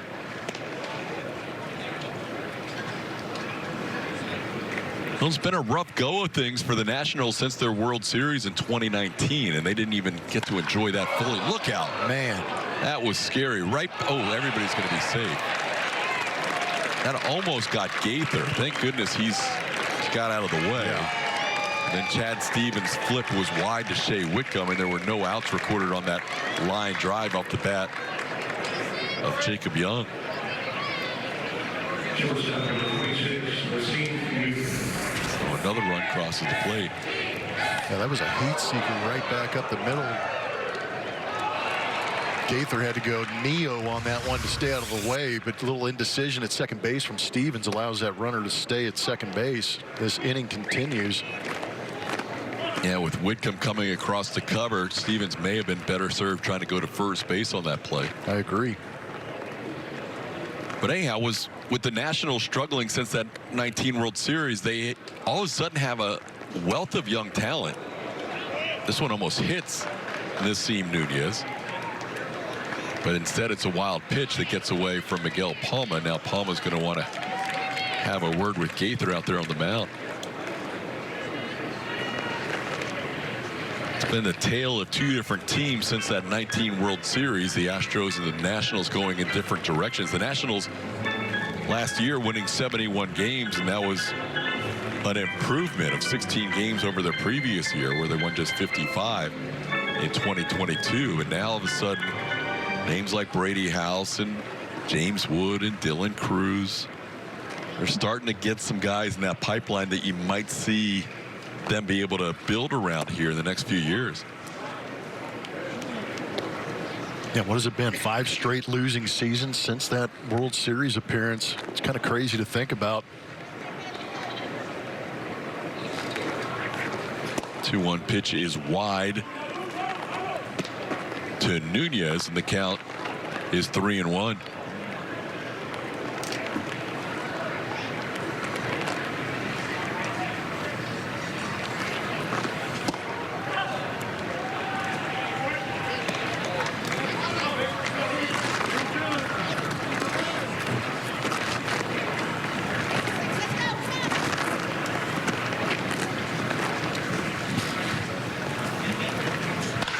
Line drive caught by Wagner at third base, and that'll do it. But the Nationals add 2 runs. They also add 3 hits to their total. They lead this game 10-1 in the middle of the 8th. Nationals again on the 9th. The Tigers coming to town in West Palm Beach on March 11th, and the Phillies will make the cross-state trip into the Cacti Park of the Palm Beaches on March 15th. All day games with the exception of that Phillies game you saw when the pregame shows start. Luke Berryhill will be the first batter of the inning, facing a new pitcher for the Nationals. Jordan Weems takes over here in the bottom of the 8th inning. Ground ball, pretty well hit, but right at Nunez. Nunez will make the play, and that'll be 1 out on the ground out to short, and that'll bring up Will Wagner.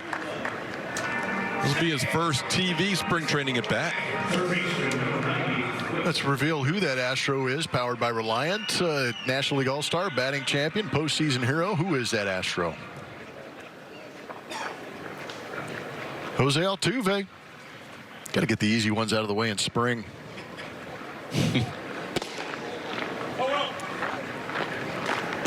There's Will. Heard Omar brag about him. We've heard Joe Espada brag about him. He is the Baseball America best hitter for average in the Astros minor league system. Hit .337 last year over 3 different levels. Got all the way up to AAA and tore it up for Sugarland in a short time there. Yeah, he did. Missed 2 months with that wrist injury. Got up into AAA, proceeded to go 15 for 26. Not too bad, but he's a high contact guy. That's one thing you won't see too often, is that swing and miss from Will Wagner. High contact. He's got plenty of double power going gap to gap. But that stick will find its way into the lineup. It's just a matter of where he will be playing on defense. Opposite field. Blankenhorn moves towards the line and puts it away. That'll be out number 2. And Will Wagner hits one to fairly deep left field down the line, and that's the 2nd out of the inning. Some of the young players to watch in camp as we move through this 2024 preseason. Will Wagner, Pedro Leon, Kennedy Corona, who's now at the plate right now. See the power, the speed. How about Corona? 22 home runs and 32 stolen bases last season. Puts the ball in play. That's going to be a hit, you would think, with his speed. No! House makes a great play, and it's close, but he is going to beat it out. I thought House had him by a half a step, but there he is called safe at first base.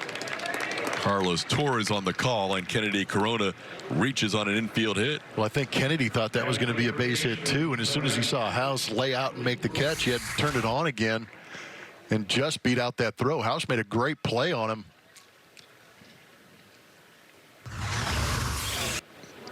A little pick at first base there. If that throw got there on the fly, it may have been an out call.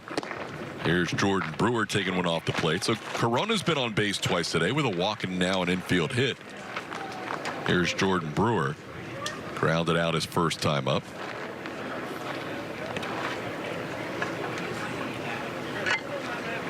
That was the 4th hit of the game for the Astros.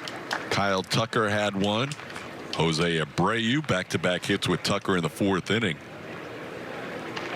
Yordan Alvarez singled in his final at bat, and now the infield hit by Corona.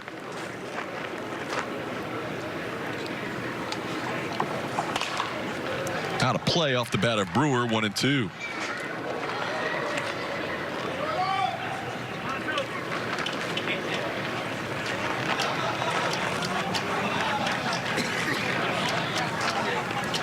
Brewer played his collegiate baseball at University of Michigan.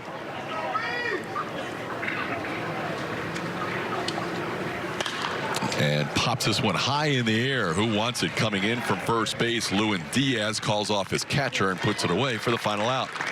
Infield hit, 1 man left. We head to the 9th. 10-1 Nationals. Centers hanging out there. No need to find shade if you can get in the sun. It's a beautiful day. Like TK said, 75 and sunny. We've got a new pitcher on the mound. It's going to be Cole McDonald. Pitched as high as AA last season between Asheville and Corpus Christi. Does have an inning under his belt. Pitching back on the 24th. Gave up a run on 2 hits. Had a couple of walks and a strikeout. And TK, one has to wonder, what would it be like if Cole McDonald had a farm? That ball is that's gonna be an EI error right there. Yes, because that's why we're so good together. That was a playable grounder, and it was not recorded as an out. They could give him an infield hit, but I think that's an EI. I think EI. What about you? Yeah, that's going to be an error. Now, Will McDonald sat back on that one. That's just a throwing error. Alex Call with good speed put some pressure, and once Will Wagner backed up that step, he had to rush his throw, and that'll be the third Astros error of this game. Here's Darren Baker, Dusty's son. A few years back, he was being scooped up at home plate in a World Series game. Now he's in a Major League Spring Training game. Pretty incredible. JT Snow saving the day for Darren, who had wandered near the home. circle of baseball life right there. Right. He would like to be on the saving end now that he's got a chance to possibly make it into the big leagues. Hit the ball sharply the other way his first time up. It bounced into a fielder's choice. Darren Baker, the son of Dusty, bats here for the second time today. He's a 10th round pick out of your school. Yep, I got to say it. Go Bears. Cal Bears. Was at AAA last year, played 99 games at AAA and had a .350 on base percentage, stole 21 bags. Darren played left field a little bit, mostly second base. Today he's been over at second base for the Nationals, has a 2-2 count here.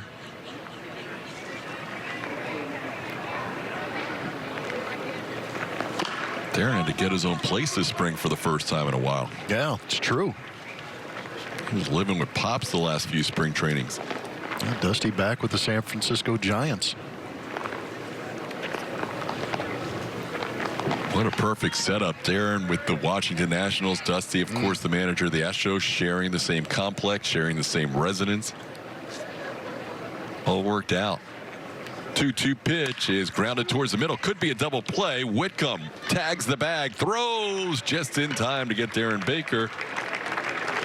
That'll be 2 turned on the double play by Whitcomb for his first and second outs of the night. Good play by Shea. Everything right in front of him. Big double play ball for McDonald. He erases that error.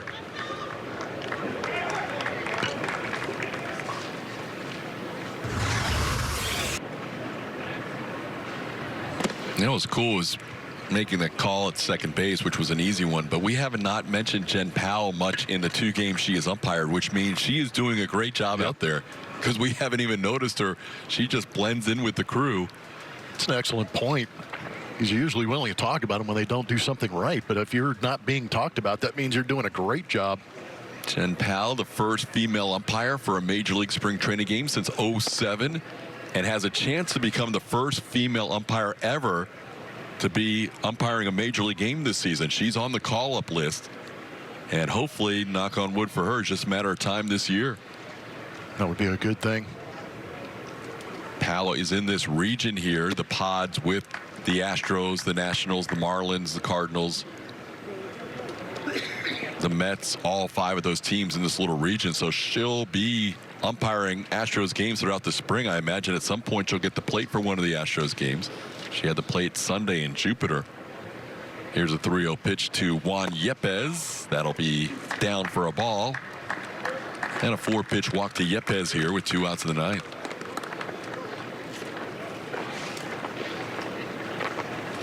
So Drew Millis will get another at bat.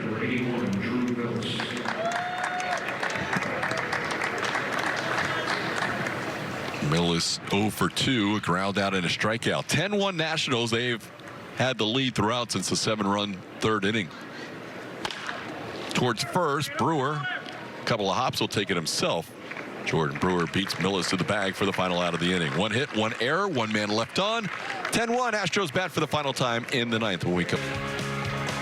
We head to the bottom half of the 9th inning. Nationals lead 10-1.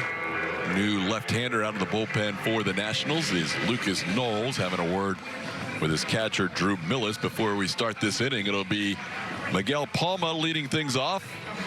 Shea Whitcomb will get another at bat today, and Zach Daniels due up 3rd. Pedro Leon if it goes beyond that. Knowles, the guy who went to Central Arizona College before attending University of Washington. He's 25 years old, will turn 26 later on in spring training. Last year pitched at the high A level and then double A. Harrisburg for 25 appearances, and his final 5 were with Rochester at the AAA level. 39 games, 2 starts, and the first pitch is swung on and looped into right. Miguel Palma is going to reach with a little looping base hit. Palma with a flare to right has a leadoff hit here in the 9th inning. 5th hit for the Astros. Here's Shea Whitcomb. Whitcomb popped up his first time up. Shea, out of Thousand Oaks, California, was the co-leader in home runs in the entire minor leagues last year with 35 bombs.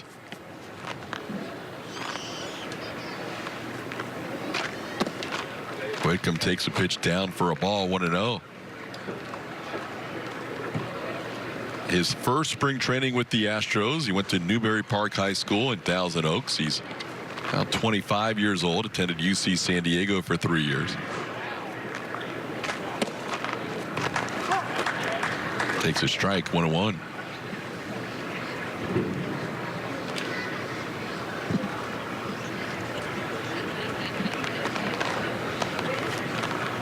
Whitcomb 2 for 3 so far this spring.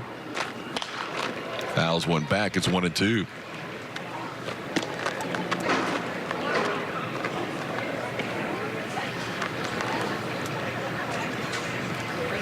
Shea last year spent 46 games at Corpus Christi, 87 games at Sugarland. Hit 23 of his home runs for the Space Cowboys and another dozen for the Hooks. 102 runs batted in 133 games for Shea. Some big numbers.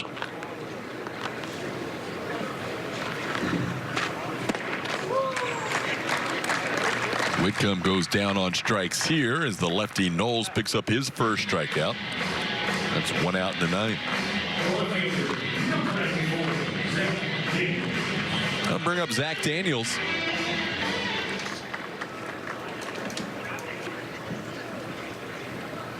Zach Daniels struck out looking his first time up.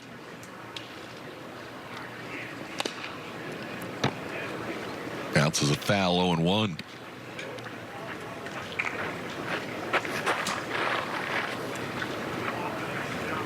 Astros next telecast comes next week. A little gap in the TV schedule, as we showed you, as we wrap up the month of February and start the month of March. We'll have a couple of college games in the interim, Blummer. Good ones too. LSU versus UT, and then we'll do LSU the following evening against Louisiana. Some good players on those teams too. Yeah, the College Classic coming to Minute Maid Park this weekend. Friday, Saturday, Sunday, 3 games every day, 9 games in total. Knowles strikes out back-to-back right-hand hitters, getting Shea Whitcomb and Zach Daniels. Now 2 outs in the 9th, and Pedro Leon will be the batter.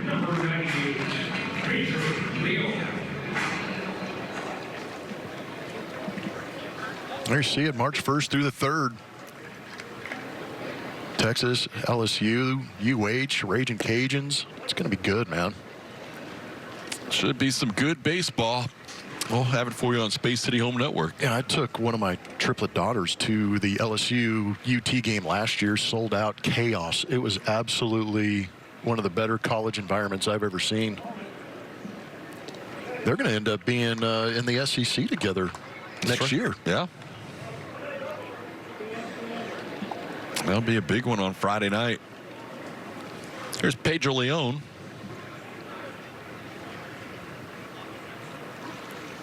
Leon takes a pitch for a strike. It's 2-1. Just wonder how the Julia household will be on that night that we're calling the UT LSU game.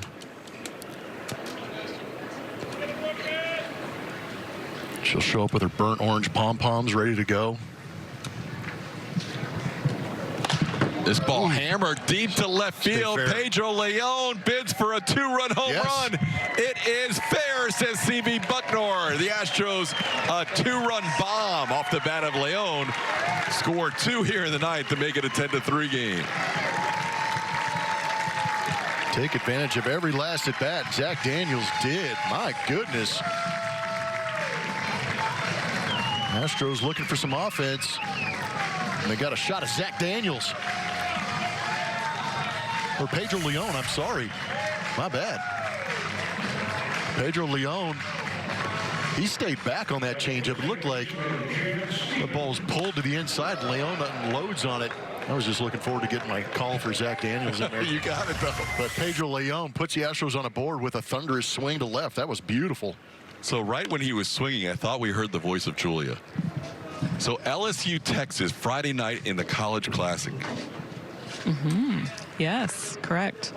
Dinner on the line? I was going to say, are you asking if I'm going? Yeah, are you going? Man, I got rodeo tickets that night. But my other half might be there. So the other half's not But doing yes, rodeo. dinner will be on the line or something. Rodeo is not part of Matt's plans that night. That's a discussion for another broadcast because this game is over. Over. The Astros do score 2 in the bottom of the 9th on a bomb by Pedro Leon, but Chad Stevens flies out to right to end it, and the Astros have dropped their 4th game in a row this spring. They're now 1-4 in the spring as the Nationals win 10-3. We'll have plenty more coming up, including the post-game show. Kevin Eschenfelder and Mike Stanton will have all the action for you coming up on the Whataburger post-game show after this.